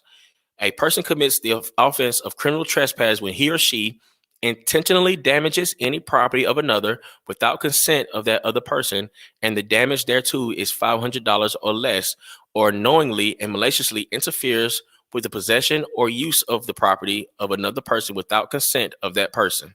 All right. The B, a person commits the offense of criminal trespass when he or she knowingly and without authority, one, enters upon the land or premises of another person or into any part of any vehicle, railroad, car, aircraft, or watercraft of another person for an unlawful purpose. All right. Now, everything else here is a person who enters upon the land of a premise without notice with notice from the owner not to be there, and or was there and was given a warning of not to be there, and they didn't obey. All right, so that's reading through the rest of that. I mean, that's basically the gist of the rest of that stuff. Matter of fact, I said I'll read them all. Let's read it. We got time. I already went over an hour. Enters upon the land or premises of another person or into any part of any vehicle, railroad, craft, such and such. After receiving prior to such entry, notice from the owner, rightful occupant, or upon proper identification, an authorized representative of the owner or rightful occupant that such entry is forbidden. So if they were warned, if you were already told not to come here and you bring your behind back here, then yes, you are trespassing criminally. All right. Number 3, remains upon the land or premises of another person within the vehicle, such watercraft, after receiving notice from the owner, rightful occupant, such, and authorized representative of the owner, blah, blah, blah, blah. So basically, they done told you to leave and you still stay. You don't leave. So if you leave and they told you not to come back and you come back, that's trespassing. If they tell you to leave and you stay there, that's trespassing. All right, you're now trespassing. Then it says, for the purposes of subsection B of this code section, permission to enter or invitation to enter given by a minor who is or is present on or in the property of the minor's parents or guardians is not sufficient to allow lawful entry. That's basically saying that your children cannot give somebody permission to come on your land. Your children cannot be the one to say. That could be common sense, right? All right. Now, this is the point. D, a person who commits the offense of criminal trespass shall be guilty of a misdemeanor. All right. The next part, E, is basically when somebody basically causes defaces something, basically vandalizes property like a grave site or anything else that's a monument and all of that. That's that E part down there. So I really don't want to read all that because that's not relevant to what we're talking about. But a person who commits the offense of criminal trespass shall be guilty of a misdemeanor. All right. So remember, Georgia law, somebody can attempt a citizen's arrest, which means preventing them from leaving the scene of the crime or what took place, if they are eyewitness to or have immediate knowledge of somebody committing a crime, a felony, a misdemeanor. All right, misdemeanor or felony. Okay, and so now going back to this, I was having this conversation earlier with a brother in the Lord, man. We were talking about this part here. Enters that person's land or premises for an unlawful purpose. So I mentioned in the comment section when I was having this conversation that we have to define what a lawful purpose would be and what an unlawful purpose would be. But guys, that's me being a little, not being sarcastic, but kind of posing a question to get us to think a little bit. What is a lawful reason? Let's be clear. Let's be honest. Let's be fair. What is a lawful reason for someone being inside of a home that's under construction where they're not the worker there, the owner there, or anything else? And you can say, people gave stories about, hey, if I've gone on properties before that didn't belong to me, just want to look around and see what's going on and all of that stuff like that.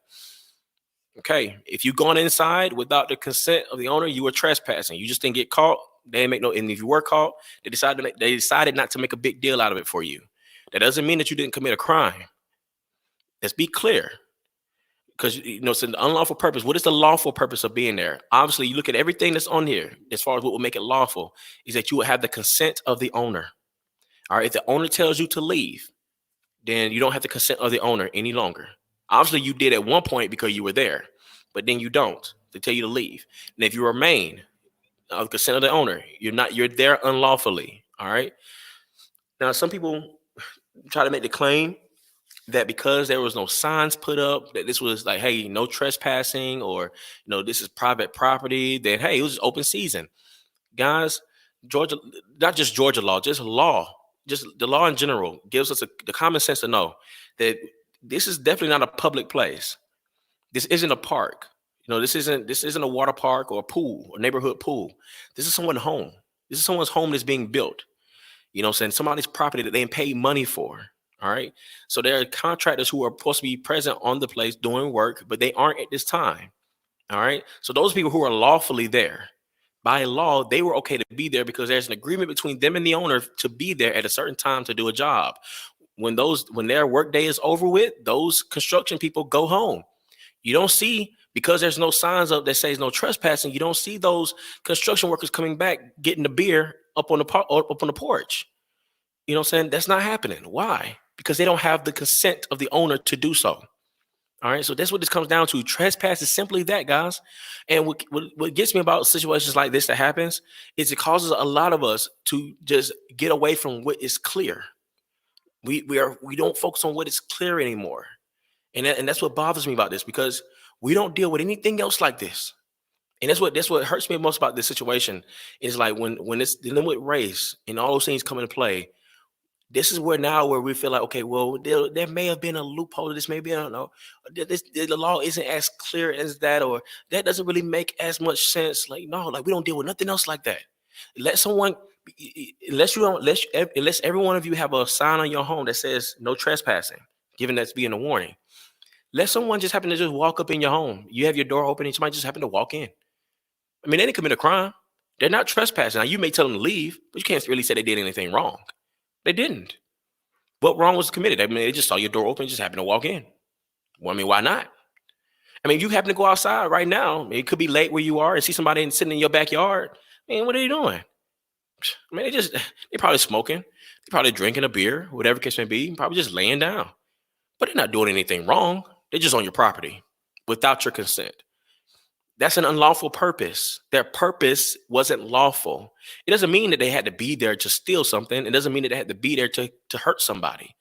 Those could be byproducts of them being there or them trespassing. But the fact that they're there without your consent makes it trespassing.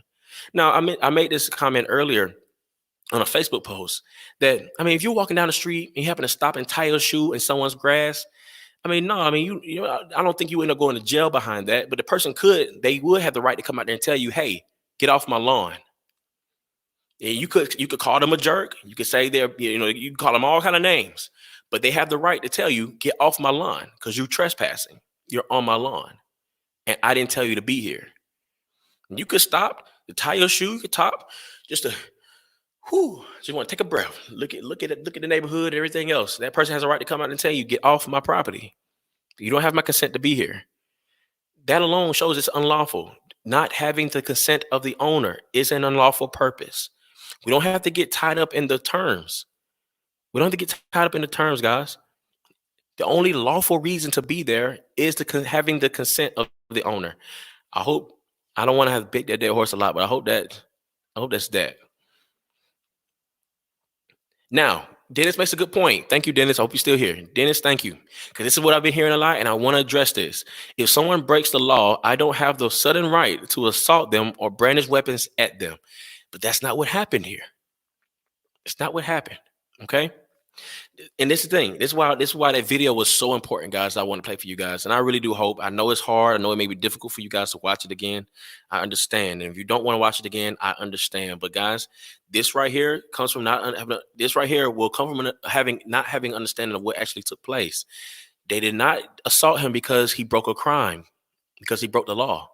That's not why he was assaulted. That is not why. That was why they was attempting a citizen's arrest. And this is why I broke this up in two questions. This is why I approached it this way. Because we have to look at things as they happen, bit by bit, point by point, to really see what broke down, what happened, what broke this down. How did something like this turn to be something fatal? How did that happen? But it did not happen because he committed a crime. Guys, now you can try to judge the intentions of their heart and say they really was racist. They were just looking for a reason. That could be true. I don't know their heart. All right. But given what we have here, they did not shoot him. They did not shoot him or they did not, yeah, they didn't shoot him because that he broke the law. And once again, because of, like I said, I was trying to show you guys in the video, Travis, when he stood out that vehicle, he had his shotgun. Now, whether he needed a shotgun out there with him or not, we can argue that. So him open carry laws means he just got to make it visible. He has to have that shotgun visible, especially if it's loaded. You know what I'm saying? Now, once again, that video shows, and I'm gonna stay on this, guys, because watch the video and I hope you guys look at it too. The video shows Ahmaud running towards Travis as he's getting out the truck. It shows that. But as soon as he gets out and he then now, as you say, brandishes that weapon because he sees somebody running at him, he brandishes the weapon. He doesn't fire it. Now, keep in mind, if he just wanted to shoot him, he could have shot him right then and there. And then I'm not saying he would have been right to do it, but that could have been happening. If all he wanted to do was shoot him, if that was his intention was that I want to kill this man, then as soon as Ahmaud started running towards his passenger side, his driver's side door, then he could have just shot him. And guys, a shotgun shoots far. It would have shot pretty far. It shoots some pellets out, but it would have shot far enough to hit him if he really wanted to do so. But he didn't. What Ahmaud does, it then runs around the truck. Okay, so that's what happens. And we're going to get into the point about but we're going to get into the point about when they actually get into the struggle, because that's important. That is important. So now I agree with you. Him breaking the law does not mean that he should be assaulted, but that's not what happened here. Then he says, but the brothers arguing about trespassing should know better. Trespassing is trespassing. One can argue that he was wrongfully killed while agreeing he was a thief or a trespasser. Yes, and that's the thing. Like even if we haven't even got to the point of whether or not the gun should have been involved, but we got to at least admit that he was trespassing, that there was a misdemeanor that was committed, and there was an eyewitness to the fact that he was a trespasser.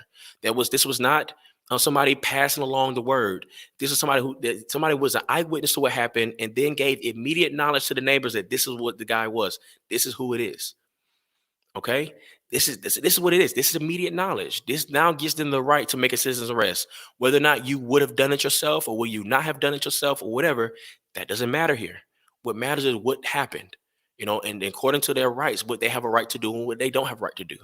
So they would have had the right to make a citizen's arrest because he was trespassing. And in Georgia, that is a criminal offense, a misdemeanor. All right. Now, in other states, it may not be the case. In other states, they may not look at that as being a trespass, or they may not look at it as being a misdemeanor, But in Georgia, it is. And that's why these things matter. It is in Georgia. Then it says, thanks for the interaction, brother. I mean, assault in the legal sense. I am distinct assault and battery. Okay, well, I'm sorry if I misunderstood that, brother. And so, yeah, you see, but even in the legal sense, you may say that they didn't have to, or didn't mean they had to, but that's come to a point of preference. So just like, for instance, I have the right, if somebody comes in, if I witness someone taking something of mine, I have a right to either call the police or don't call the police, handle it myself, whether that may be wrong or right, handle it myself or don't handle it myself. You know what I'm saying? I have a right to do with that as I will. Now, whether I may choose the right decision, the wise decision or not, that's on me. But I have a right to do what I will at that point. I have a right at that point. If somebody takes something from me, I don't have a right to kill them. I can call the police. You know what I'm saying? If I see them do it, commit the crime, which is theft, that would be, a crime worth doing a citizen's arrest on. I can choose to hold them if I can keep them in the same vicinity without them leaving. I can do that. Now, do I want to risk that? That depends. Do I have my children with me? Do I have my wife with me? What's going on? I may take all that into consideration, but I have that right to do so. Okay. This is what all it comes down to, whether or not they had the right to. That's why I posed the question. I didn't say whether they should have or not, because that can be very subjective. But the point is, did they have the right to do so? Because they're going to go to stand before trial. They're going to stand before a judge and a jury of their peers. They're going to give an answer for what happened. So did they have the right to do what they did? And according to the information, they had a right to attempt a citizen's arrest, albeit that this didn't turn out that way because of what happened afterwards. Okay. But they did have a right to attempt a citizen's arrest. All right. So that's the point to try to bring out there. Let's see. Other tab I want to look at here. All right. So look at that. Right to an arrest. Okay, it was another video shows them at the construction site. Okay, now I'm gonna pull this up because we can't get into this because this was my last screen to share. All right. All right, so the last one we're gonna look at is the use of force. You see, I'm gonna pull this up. I appreciate you doing this because I want to understand what you're saying, man. Assault is based on the perspective of the one assaulted. For example, if I commit battery against The Rock, I have not necessarily assaulted him. He probably did not feel threatened and would crush me. Good point. And once again, guys, this is I like that.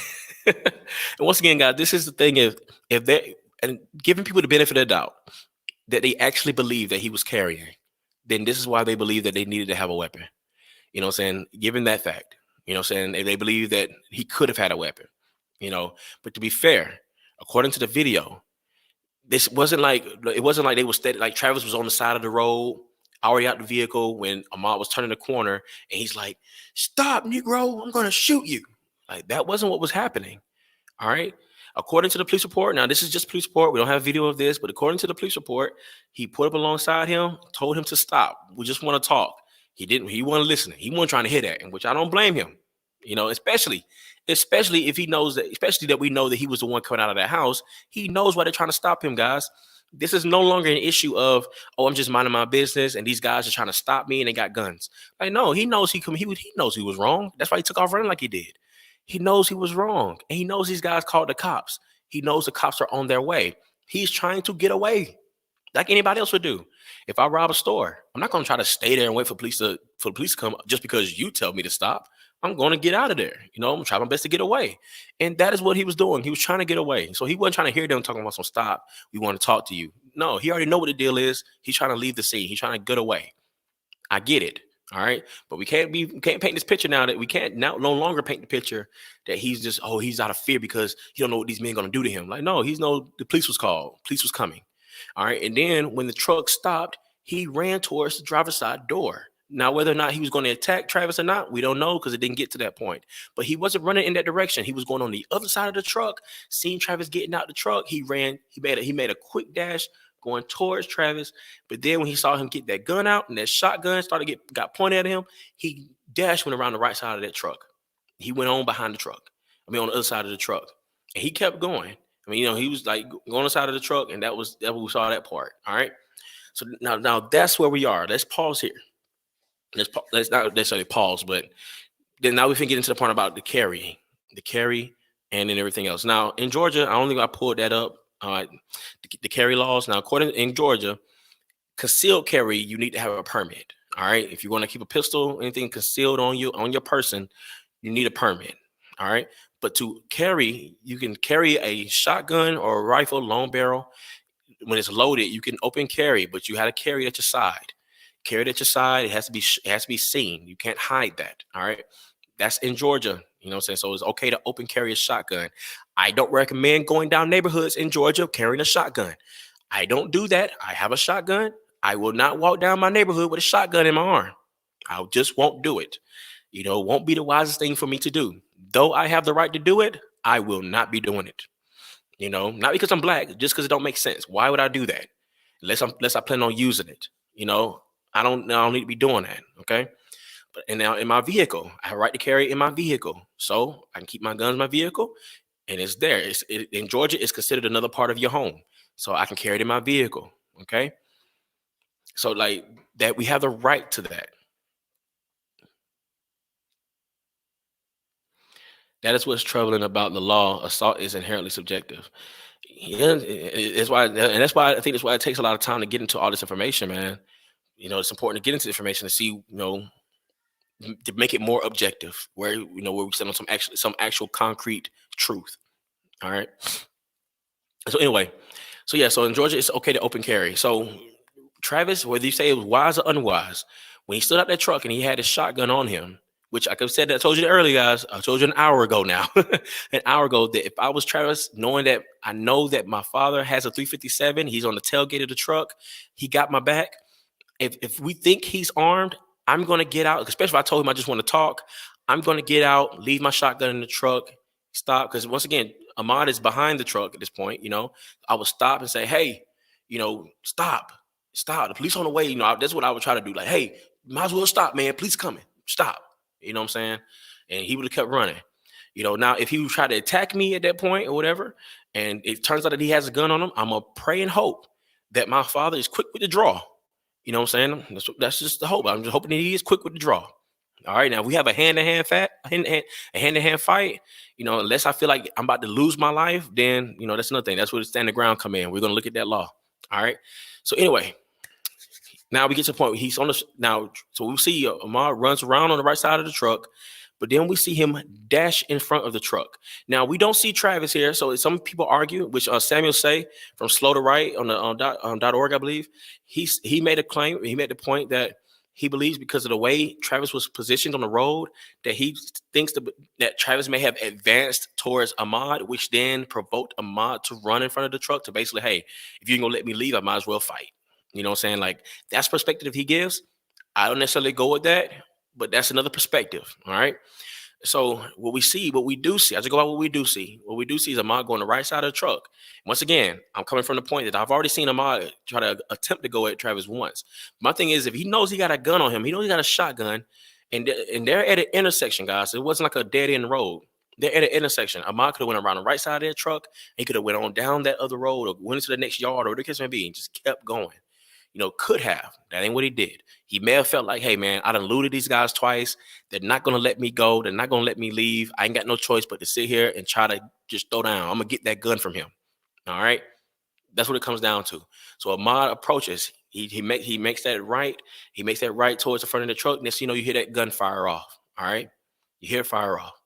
And according to how the report goes, and according to all that's being said about it, is that Ahmad, basically, I guess also with the coroner's data, as far as him, the defense, the wounds on Ahmad, that he had one shot go through his hand, so obviously he reached for the barrel of the gun and went in front of the gun. It probably was the first shot.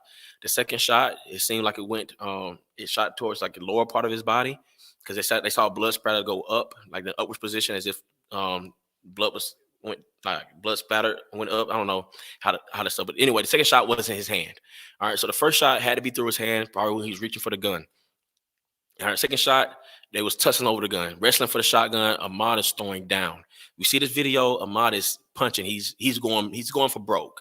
All right, as he's doing all that, only thing Michael is doing is trying to keep control of the gun, and he's firing. He fires once. When initial starts off, he fires again as a tussling, and then the third and final one. All right. And so that's what happens in that video. Now, we have to dispel the myth, guys. This wasn't the case of someone walking down the street, minding their own business, and then these guys just hunt him down like a dog, or they shoot him down like a dog. And we got to be clear, too, that this wasn't Ahmad running away, and then he gets shot because he's running away, or as he's running away. This isn't the case. When they're having this tussle, some people say as they're having a tussle and that third shot comes in, it seems like Ahmad is trying to run away and then he just drops. Like, no, that's not what happens. Ahmad was still in fight mode. He was still in fight mode. If you look at the video, after he gets that third shot, it's like he was tensing up to throw another punch, realizing that he couldn't no more. He couldn't no more. That was it. He grabs where the wound is, and then he stumbles and he falls. You know what I'm saying? But that wasn't him attempting to try to not run away from the fight, because he didn't have to engage in the fight. And look at this. If Ahmad did not attempt to grab for the gun, and I know some people say you're trying to put the blame on Ahmad. No, this is just what it is. We're gonna look at the Georgia law. All right. Now, he did not have to die that day. We can all agree with that. He did not have to die. He did not have to get shot that day. And what took place was that while he was running away and keeping this chase going, he decided to grab for the gun. At that very point, he gave McMichael the ammunition that he needed to say, "Hey, my life is threatened." Because if we're having a fight over a gun, if I know you want my gun, I don't think you want my gun just to look at it. Let's be real, guys. Let's be honest with each other.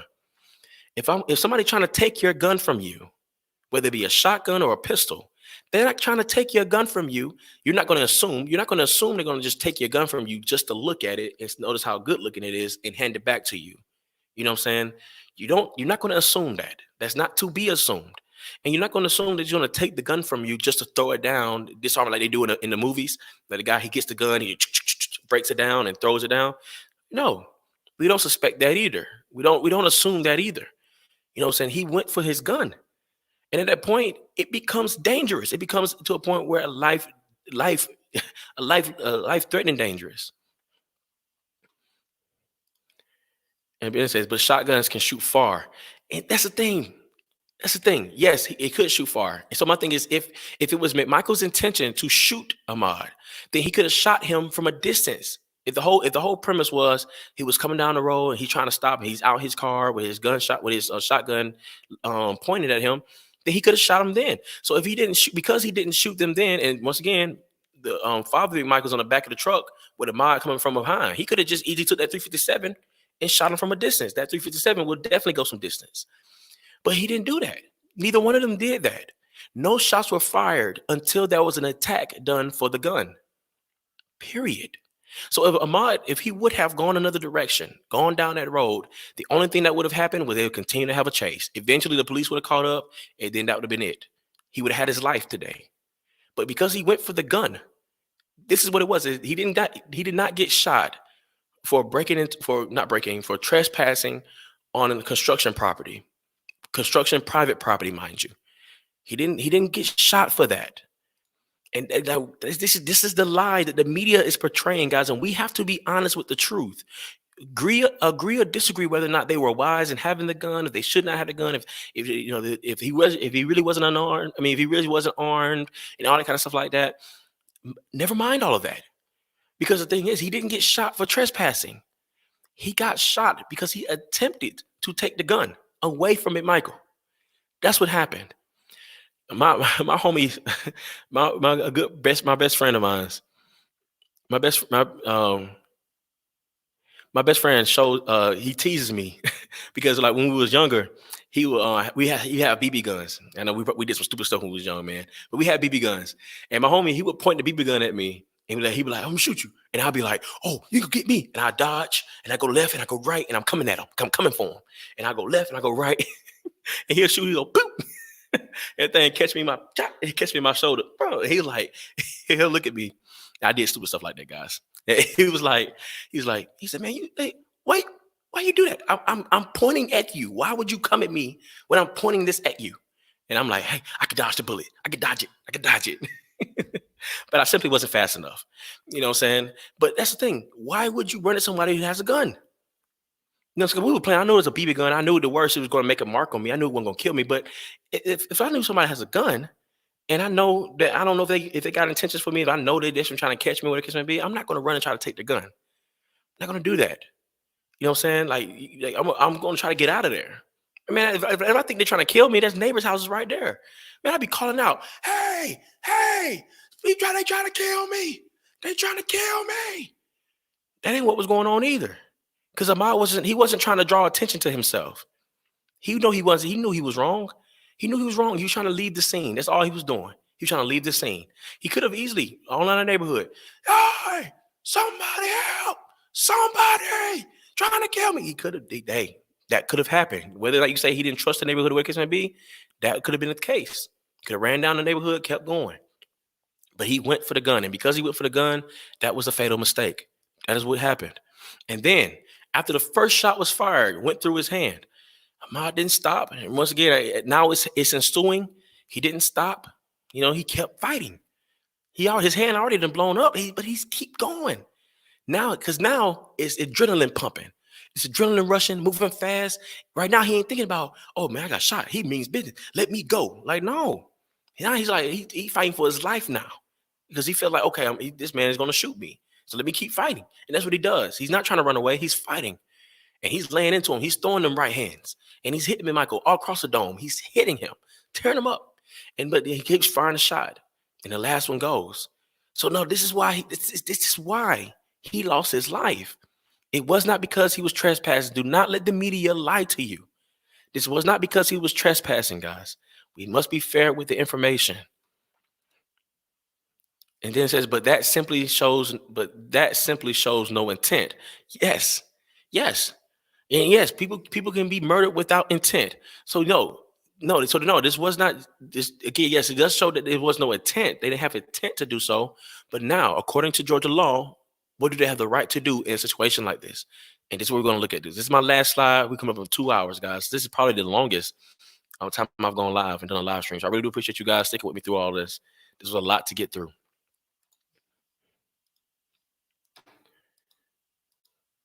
All right.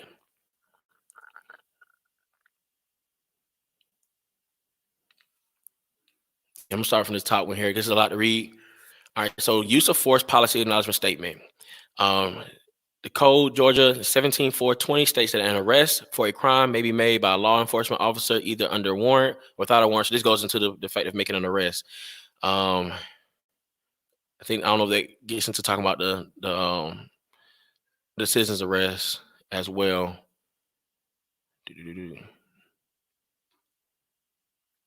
I know. Okay, that's going into that. All right, so this is the one we're looking at here. All right. So code 16321 states that a person is justified in threatening, so the brandishing of the weapon, the threatening or using force against another when and to the extent that he or she reasonably believes that such threat or force is necessary to defend himself or herself or a third person against such others immediate. Oh, make it see the whole thing. Oh, imminent, not immediate. Against such others imminent use of unlawful force. However, except as provided in Code Section 16-3-23, a person is justified in using force which is intended or likely to cause death. Go read and put this part here.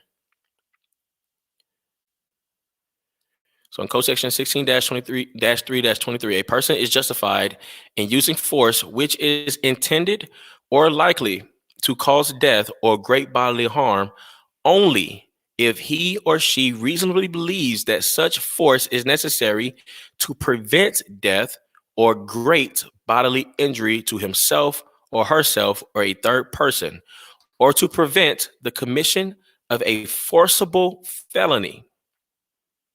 Okay? Read that again. Under this code, a person is justified in using force which is intended or likely to cause death or great bodily harm only if he or she reasonably believes that such force is necessary to prevent death or great bodily injury to himself or herself or a third person, or to prevent the commission of a forcible felony. All right. So now, at the point where Ahmaud is running, guys, let's be fair about this. At the point where he's running, and he's up on, and even when he's attempted to go like towards the truck, and then he comes out, he sees that shotgun. That wasn't a reason to shoot him. If he was a took off running another direction, that was no reason to shoot him. No reason at all. But as soon as he went for that gun,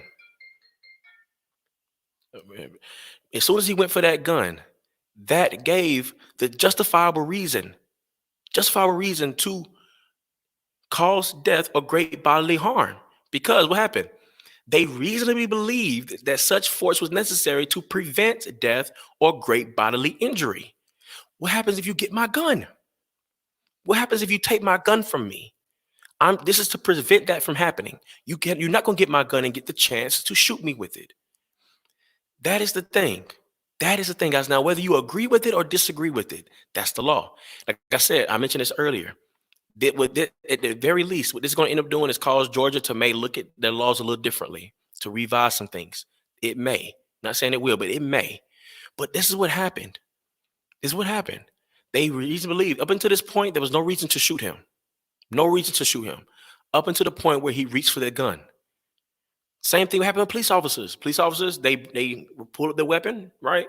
They say stop. You know what I'm saying? But they are not allowed to shoot you, with your hands raised. There's no immediate threat to their life. No reason, no reasonable threat to them or nobody else. They have no reason to shoot, right? That would be unlawful.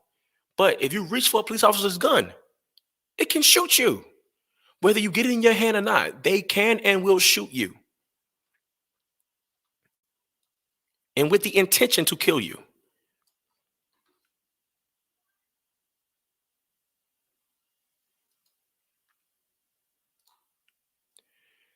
They said, yes, but Ahmaud can defend himself too. Simply being a thief doesn't get rid of that. And that's a good point, Dennis. But the thing is, and this is why good guys, also Dennis, anyone else, I know it's been 2 hours. I still got time, guys. If you want to, there is a link in the description. If you want to come on, we can chop it up.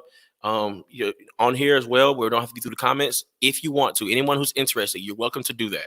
I know I've been on here for a while. I got my water next to me. So if I get dry mouth, I can drink a little bit. I'm good to go. Okay. I got time, This is the longest live I've ever done. And it probably be the longest I'll probably ever do. I don't know. But that wasn't the case. Ahmaud at this point was not defending himself. There was nothing for Ahmaud to defend himself with. For. They were not attacking him. There was no immediate threat to his physical harm or his body. The fact that because they stopped the truck in front of him doesn't mean that he was going to get attacked. All because when Travis stood out of the truck and he had the shotgun on him, doesn't mean that he was going to get shot. If he was going to get shot, he would have pointed the gun at him and shot at him while he was running towards the truck. There was no immediate threat to his body at that point. There was nothing that would have justified it. If Ahmaud would have come up and started fighting him, just for that him having an open carry, just as laws are, guys, just for him having a gun on him, wouldn't necessarily make it. Because police officers have a gun on them all the time. And it's shown, it's visible. You can have it in their hands. But you're not going to go and just punch a police officer because they have a gun on them and they call it self-defense when they start fighting you and then end up shooting you. So you're not going to call that self-defense. You know what I'm saying? There was nothing there for him to say, okay, I'm being attacked. Ahmaud was not being attacked. He was being chased because it was trying to commit a citizen's arrest. Once again, we already looked at that, guys. If you haven't watched, I know we're about 2 hours. We're in 2 hours into this. So I talked about that earlier. They was attempting a citizen's arrest, which they had a right to do so. And Ahmaud knew they had a right to do so. He knew what he was doing.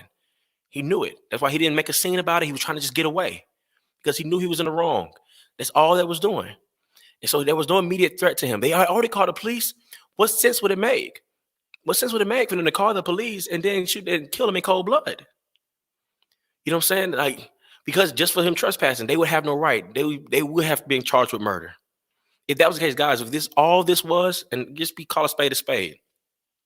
If all this was that Ahmaud was caught trespassing, they followed him and they just shot him. You know what I'm saying? That's what we saw on video. They followed him and they just said, hey, stop. And he didn't stop and they shot him. They will be charged with murder. Period. Charged with murder. No questions asked. They would have got charged 2 months ago. We wouldn't have been waiting until this month to hear about it. They would have been got charged. But that wasn't what happened. What happened was that as they would follow him because he did commit a crime and they was attempting a citizen's arrest, which they was in their right to do.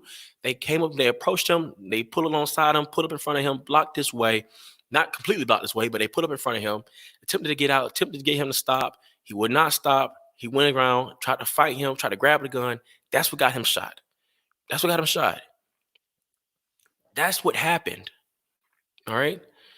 As hard as it is, and once again, as Alina said earlier, it's sad.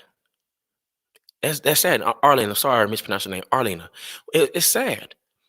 You know what I'm saying? Like this, it's simply sad. Like there's no way of looking at this and saying, oh man, hey, it is what it is. Cause like, no, ain't nobody approaching it that way. No one's approaching it that way. But where there's witnesses being bared falsely, we got to deal with that.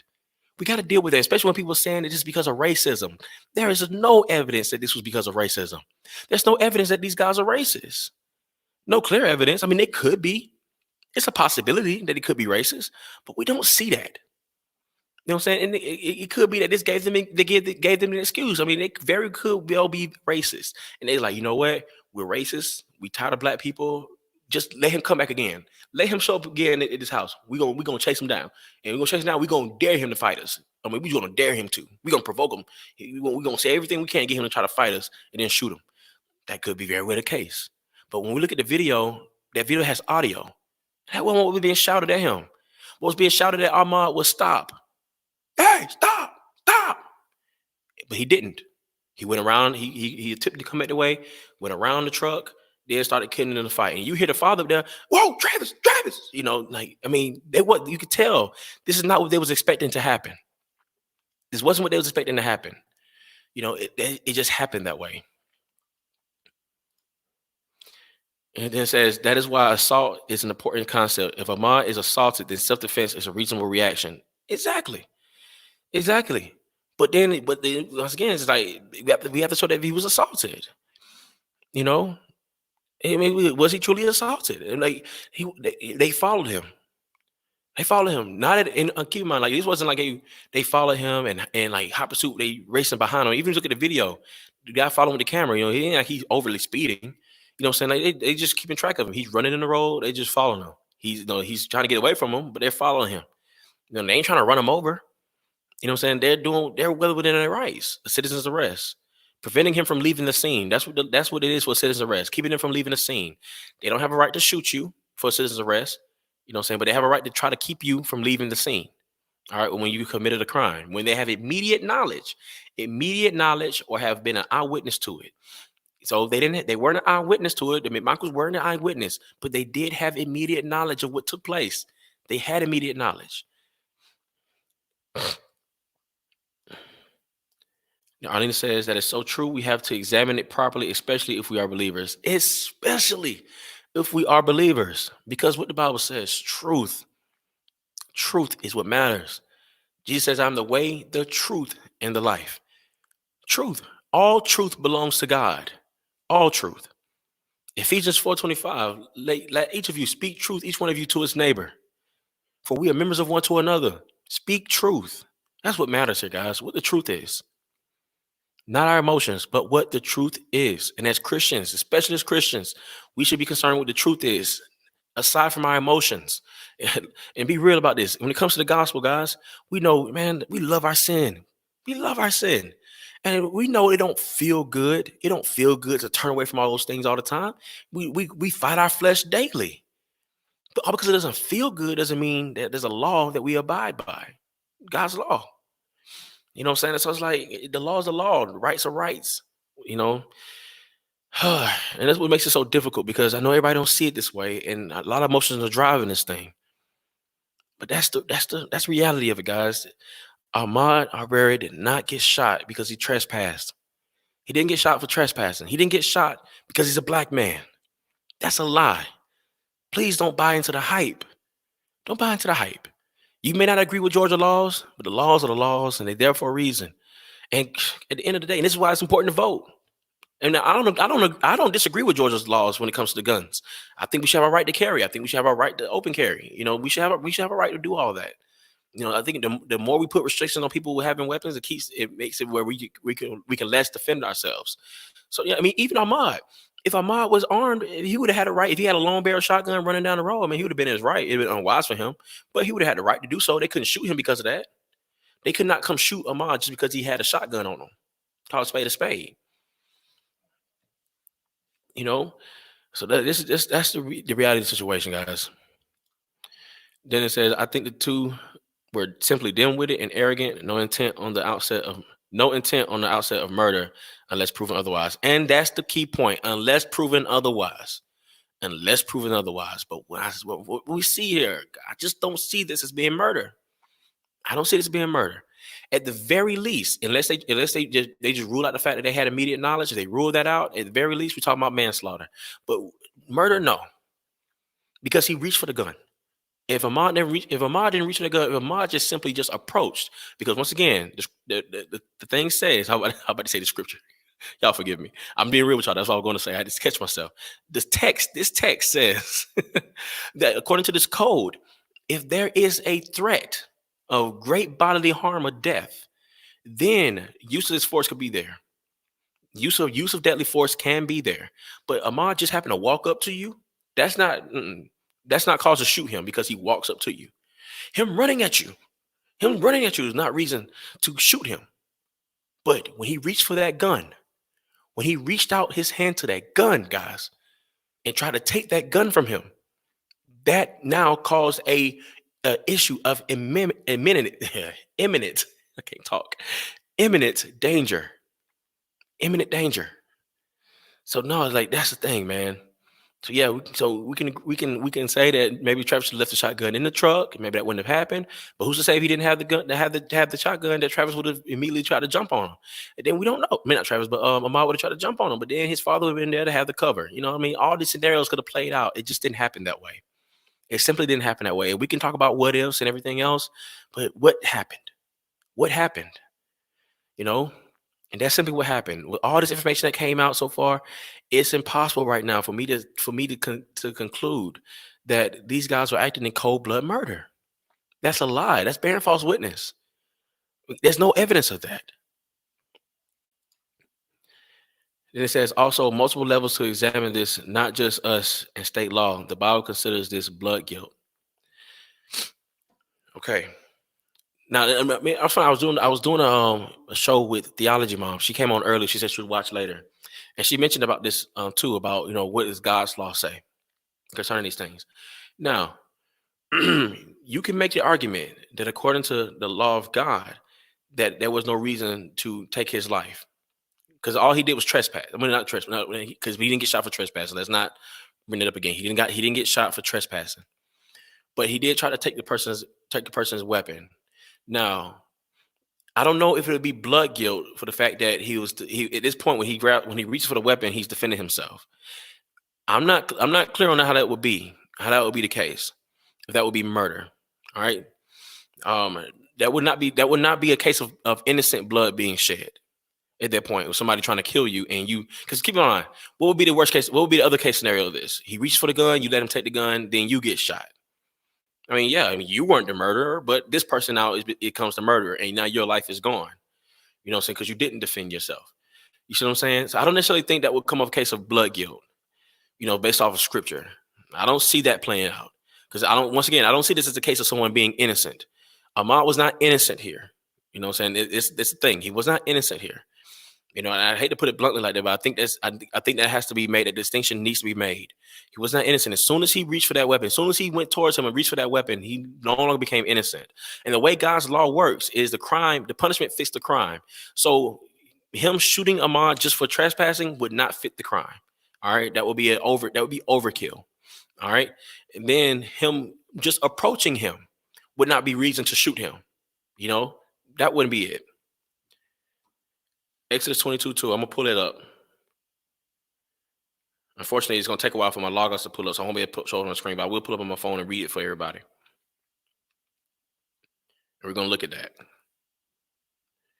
Exodus 22:2. All right. So if the thief is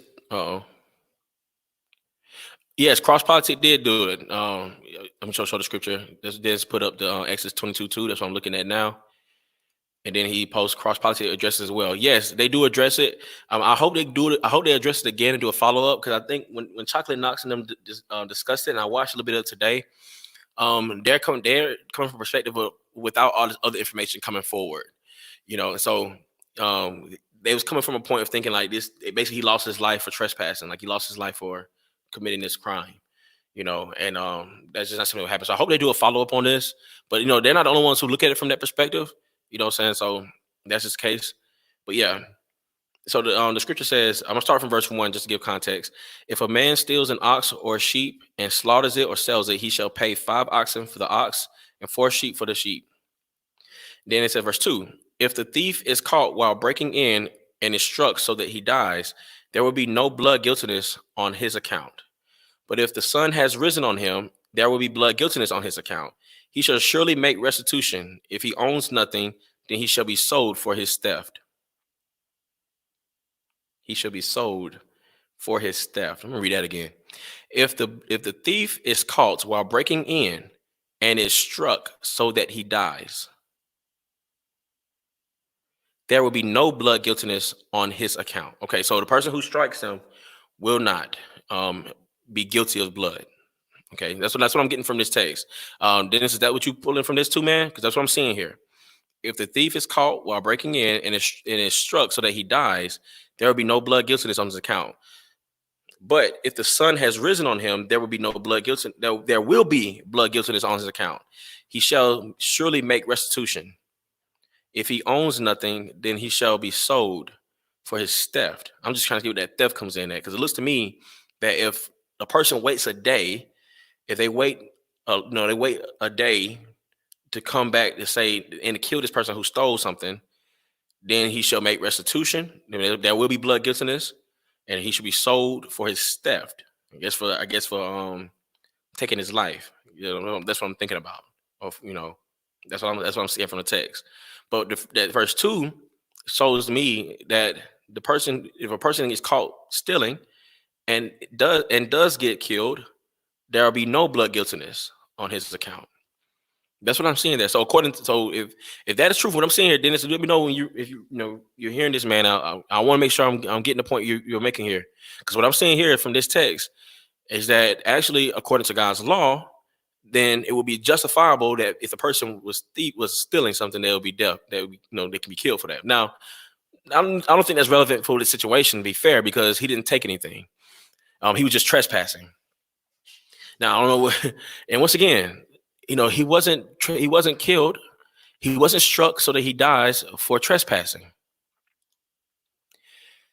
He said, even if a physical altercation results due to thievery, you cannot use it as a defense for killing him if the sun rises. Is the sun rises.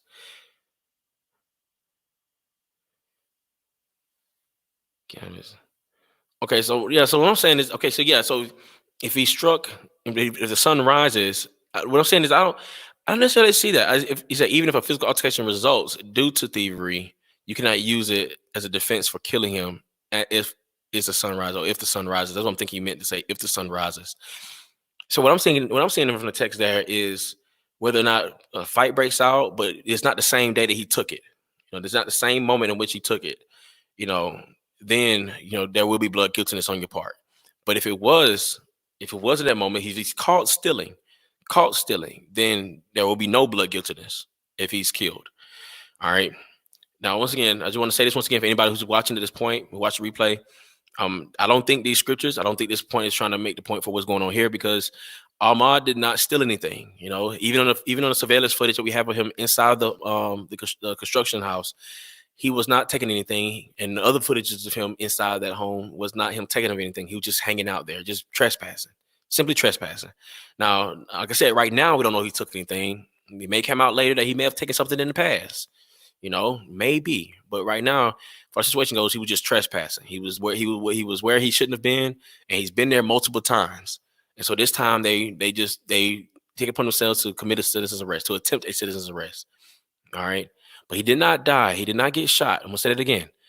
Ahmaud Arbery did not get shot because he was suspected of being the thief in the burglary, in the burglaries. And he was not shot because he was suspected of being one who was trespassing. He was not shot because he was trespassing. He was simply shot because he attempted to take a shotgun away from the man who had it. That is simply what happened. If this was black on black, if this was white on white, the same law would still apply. The same law would still apply. I'm just gonna keep it on the screen for a little bit longer. That's what I have on the screen there. That's the code for justifiably using deadly force. All right. There must be an immediate threat. There must be a threat to cause bodily harm, great bodily harm, or death. There must be a threat for that. For you to even for you to brandish your weapon in a way of pointing it at someone, or the point of actually taking someone's life. There has to be that threat. Had the police came and they realized that the guys were pointing a gun at him, he could have made a case that they shouldn't have pointed a gun at him and everything else while he was running. You can make all those cases. But the fact that when he was shot, it was not because he was running. It wasn't because he was jogging. It was not a lynching. All those things are not true. They're not true. There are tactics by the media to get you to raise your emotions, to continue this divide, and it's working. And it's working. All right. So now they won't stand trial. I am thankful, and I'm gonna say this: I am thankful that they were arrested, so therefore everything can come out. Like I said, they weren't arrested before. They look, the GPI had all this information months ago, but they didn't arrest them because there wasn't a reason to then. And they had all this stuff going around, different DAs looking at the case and everything else, because the family didn't trust the company that the originally looking at it, because the McMichael used to work there and everything else. We had all this stuff going on, so it carried us out. But they had this information. They had enough information if they wanted to. They could have made an arrest, even if they couldn't bring a conviction. They could have at least made an arrest. But because because the uproar from the media and everything else, they went and made an arrest. And so I'm thankful that they made an arrest, because when it gets to the point of trial, these things will be brought out. And therefore, everything that's brought to the table will show whether or not I was wrong or anyone else was wrong. Is will show then, and we can wait and see for that to happen. But as it stands, as the information stands, what I see it here, see it now, that these guys did not commit cold-blooded murder. And the most you can get them as far as manslaughter or something, but they did not cold-blooded murder. There was no intent to kill. And they were sitting there simply trying to make a citizen's arrest, and there was a reason to make a citizen's arrest. There was a lawful reason to make a citizen's arrest according to Georgia law, not our opinions, but according to the law of Georgia. Says the principle is that at night, if you happen to kill the thief, you are not guilty of murder. If you kill someone in the day, you can be considered a murderer. I found that to be a hard way to interpret that text, bro.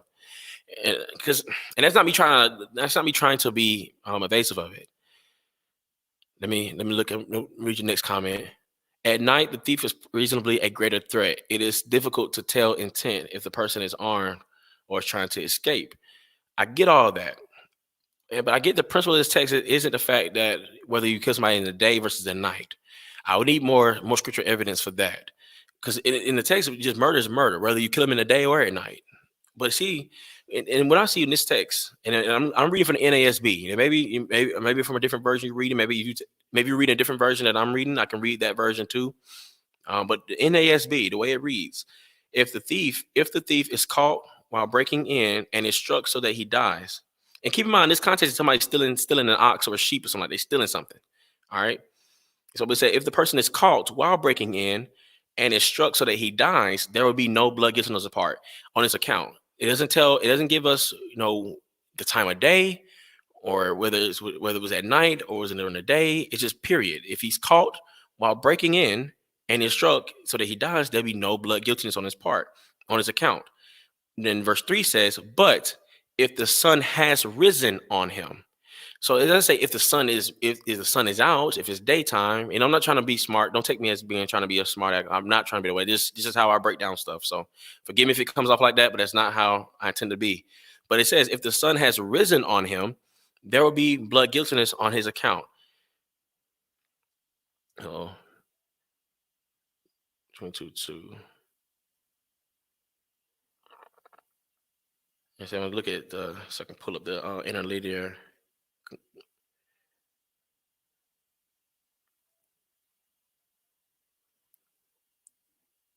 All right, so has risen in the Hebrew. I mean, in the Hebrew it means to rise, to come forth, to break out, arise, rise up, to shine. So basically, it's as to appear, to come out, to appear. So as this word, if what I'm seeing here, if I'm looking at it correctly, and I could be wrong, but as I'm looking at this, based off the wording of it, it said when the sun has risen, it's talking about basically the sun coming up. The sun has, is coming up, has appeared. All right, on him. There will be blood guiltiness on his account. He shall surely make restitution. He shall surely make restitution. If he owns nothing, then he shall be sold for his theft. All right. So what I'm saying is that time has passed by, and I get the rest of this now because it's making sense to me now. It says he shall. So basically, he's not being killed, so we don't kill him. There will be blood guiltiness on his account if he does, if he is struck down. But if he's not struck down, he shall make restitution. If he owns nothing, then he shall be sold for his theft. I get it. I'm with you now on this text, but I don't see this as being the fact that because it's daytime, then it's going to be blood guiltiness. You know what I'm saying? I'm saying it's showing it as time passed by. You know what I'm saying? And assuming that this happened at night, assuming that the thievery happened at night, but then time passes by. All right. So keep in mind, like a person steals something and you find out later they took it. You shouldn't kill them for it, because the whole point of this is being caught in the act. That's the whole point of Exodus 22:2, is that the person is being caught in the act. The third verse is assuming that you didn't catch them in the act, but you find out later that they took it. You shouldn't kill them for that. You're not going to kill them for that. There will be blood guiltiness on your part if you do. That's what I'm seeing from the text. That's what I'm seeing from that. I don't necessarily see it being in the daytime. I would need more scripture reference for that. But yeah. So yes, guys, we at 2 hours and 20 minutes. Whew. Had my water sitting the whole time, getting dry mouth and everything. I guess I come off this other screen now.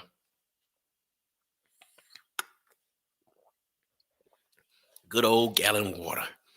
You see, it's fresh food one too. It ain't one that I've been drinking out of all day. just start drinking out of this one. That quality H2O, as that good theologian, the water boy, used to say. Quality H2O. All right, guys. That's all I have. This was a long one, as I knew it would be, going through all this information. Like I hated I couldn't put up the video to really give the play-by-play as I would have liked to. I'm hoping you guys, if you do have questions about what I said, that you would look at the video, and look at frame by frame what is taking place. Not just the part where he gets shot, but everything that leads up to that. Just look at that, examine that. All right, just examine it carefully. There's nothing more I can add to this without going in circles and prolonging the time. And I thank you for those who did come in the chat and chopping it up with me and giving pushback and feedback and everything else. I greatly appreciate it.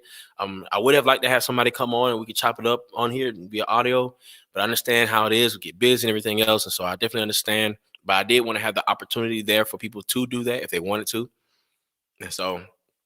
Really do thank you for that. I see that a few people still watching. If there are any more questions at all, if anything else, anybody else would like to add to this discussion, you're welcome to do so. Welcome to do so now, and I'll answer a few questions or address a few things, and then call it a night. But other than that, I have nothing else, guys. There's nothing else for me to say on this subject. I think I covered it as in depth as I could for the length of time that I gave to it. And so, yes, please feel free to share this video. I may end up editing in this video and just cutting it in half.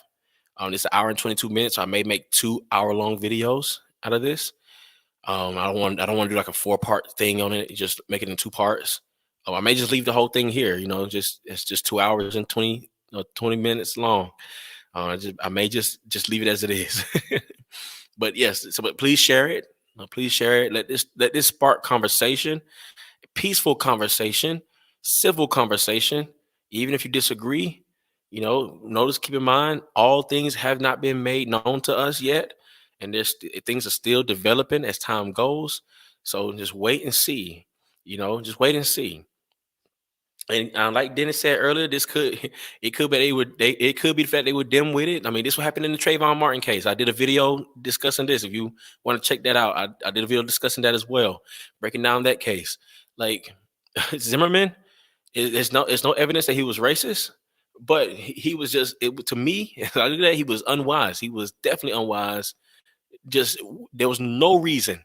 In his case, in George Zimmerman case, is perfect. It's a perfect example of somebody who's attempting to make a citizen arrest who had no reason to do so. A perfect example. George Zimmerman lived in a neighborhood. They was getting broken into.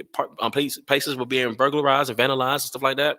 So he had a reason to have suspicion. He see Trayvon walking. He looked suspicious. He's not familiar with him because Trayvon was not from that neighborhood. He was there with his father, visiting his father's girlfriend. So yes, he wasn't from there yet. He was walking around, and then you see Zimmerman. He sees him. He's like, he's not from here. He's calling the police and say, hey, this guy looks suspicious. We've had some activity around here, which they did. Their neighborhood had history of having a lot of break-ins. All right. And then the description of those break-ins were black boys. So that's unfortunate, but that was the truth. So he had a reason to be suspicious. All right. So as he called in to the police officers, he stayed on the phone with them. And Zimmerman says, I'm going to follow him. He's getting away. These guys always getting away. I can't let him get away. So he follows him in his vehicle. The officer tells Zimmerman, do not follow. The officer tells him, stay where you are, sir. Stay where you are. We're on the way. Zimmerman does not listen. He does not listen. He continues to follow Trayvon. He follows Trayvon as Trayvon's just trying to head to the home. He confronts Trayvon. He confronts him. He sees Trayvon going towards his father's girlfriend's place. And Zimmerman thinks he's trespassing, right? He thinks he's trespassing. So he's attempting to make a citizen's arrest, right? But then Trayvon, he sees him. He sees Zimmerman approaching him. He's telling him basically whatever the conversation they had, a fight breaks out. It wasn't like Zimmerman just walked up on Trayvon and just shot him in cold blood. That wasn't what happened. What happened was he confronts Trayvon. Trayvon begins to wear him out. Just like Ahmaud was doing to Travis. Trayvon wore him out. If you see the pictures of Zimmerman, if you see those pictures of Zimmerman, he was busted open. He beat the brakes off that man. And at that point, just like Georgia law says, great bodily harm or death. And like I said, they may change their laws, but this is the law. If you feel like there's great bodily harm, and I think that was in Florida, I think they have that law there too. You have the right to use deadly force. So he's getting the brakes bit off him, and Trayvon apparently was not stopping. Apparently wasn't stopping. George pulls his gun out, shoots, and he kills him. All right, that's what happens. In his mind, and what he says is self-defense because he was getting beat up, and he was truly getting beat up. If you saw those videos, there wasn't like a scratch on him. He was truly getting beat up. And so yeah, great bodily harm. Now maybe the law needs to change to where there's fear of death, maybe, but that was the law, and so he was within the right. And this is why he wasn't charged. This is why he wasn't. Oh man, you know what I'm saying? So it's just like, but that's a perfect example of an individual taking it upon themselves and cause a situation that cost somebody their life because Trayvon had a right to be there. Trayvon had a right to be there. You can say, well, he shouldn't have been walking out at that time, or he shouldn't have been walking around with a hoodie. Like, no. He had a right to walk around with a hoodie. He had a right to walk to the store and walk back to his father's girlfriend house. He had the right. The whole issue of this is that one individual suspected something's going to happen, and he confronted him off a suspicion. Off a suspicion, he had no right. Therefore, he should have been charged. He should have been. I'm just telling you why he wasn't, but he should have been because that did not have to happen with Trayvon. So anyway, that's my rant. That's my rant. Anyway, so I gave some time to see anybody came on who wanted to come on and had any more questions. Arlena says, thanks for the info. You're very welcome. Thank you so much for tuning in and coming on and just offering the feedback you did. Greatly appreciate it. Dennis, thank you so much as well for offering your input throughout this time. Ethan coming on. Edwin from Proverbial Life, he tuned in at one point. Thank you. I'm trying to think of all who commented. Miss Shaya Israel. I know you only made one comment, but thank you for making a comment today. Oh, you made two comments. Thank you for making a comment. One comment. So thank you for leaving a comment. Theology Mom for tuning in when she did. So yes, thank you for all you guys who just came on. If those who I don't know that came through here, thank you so much for watching. Remember, this world is full of errors, but the only thing that the doctor prescribes is truth, even if it doesn't feel good and only in its context. Grace and peace.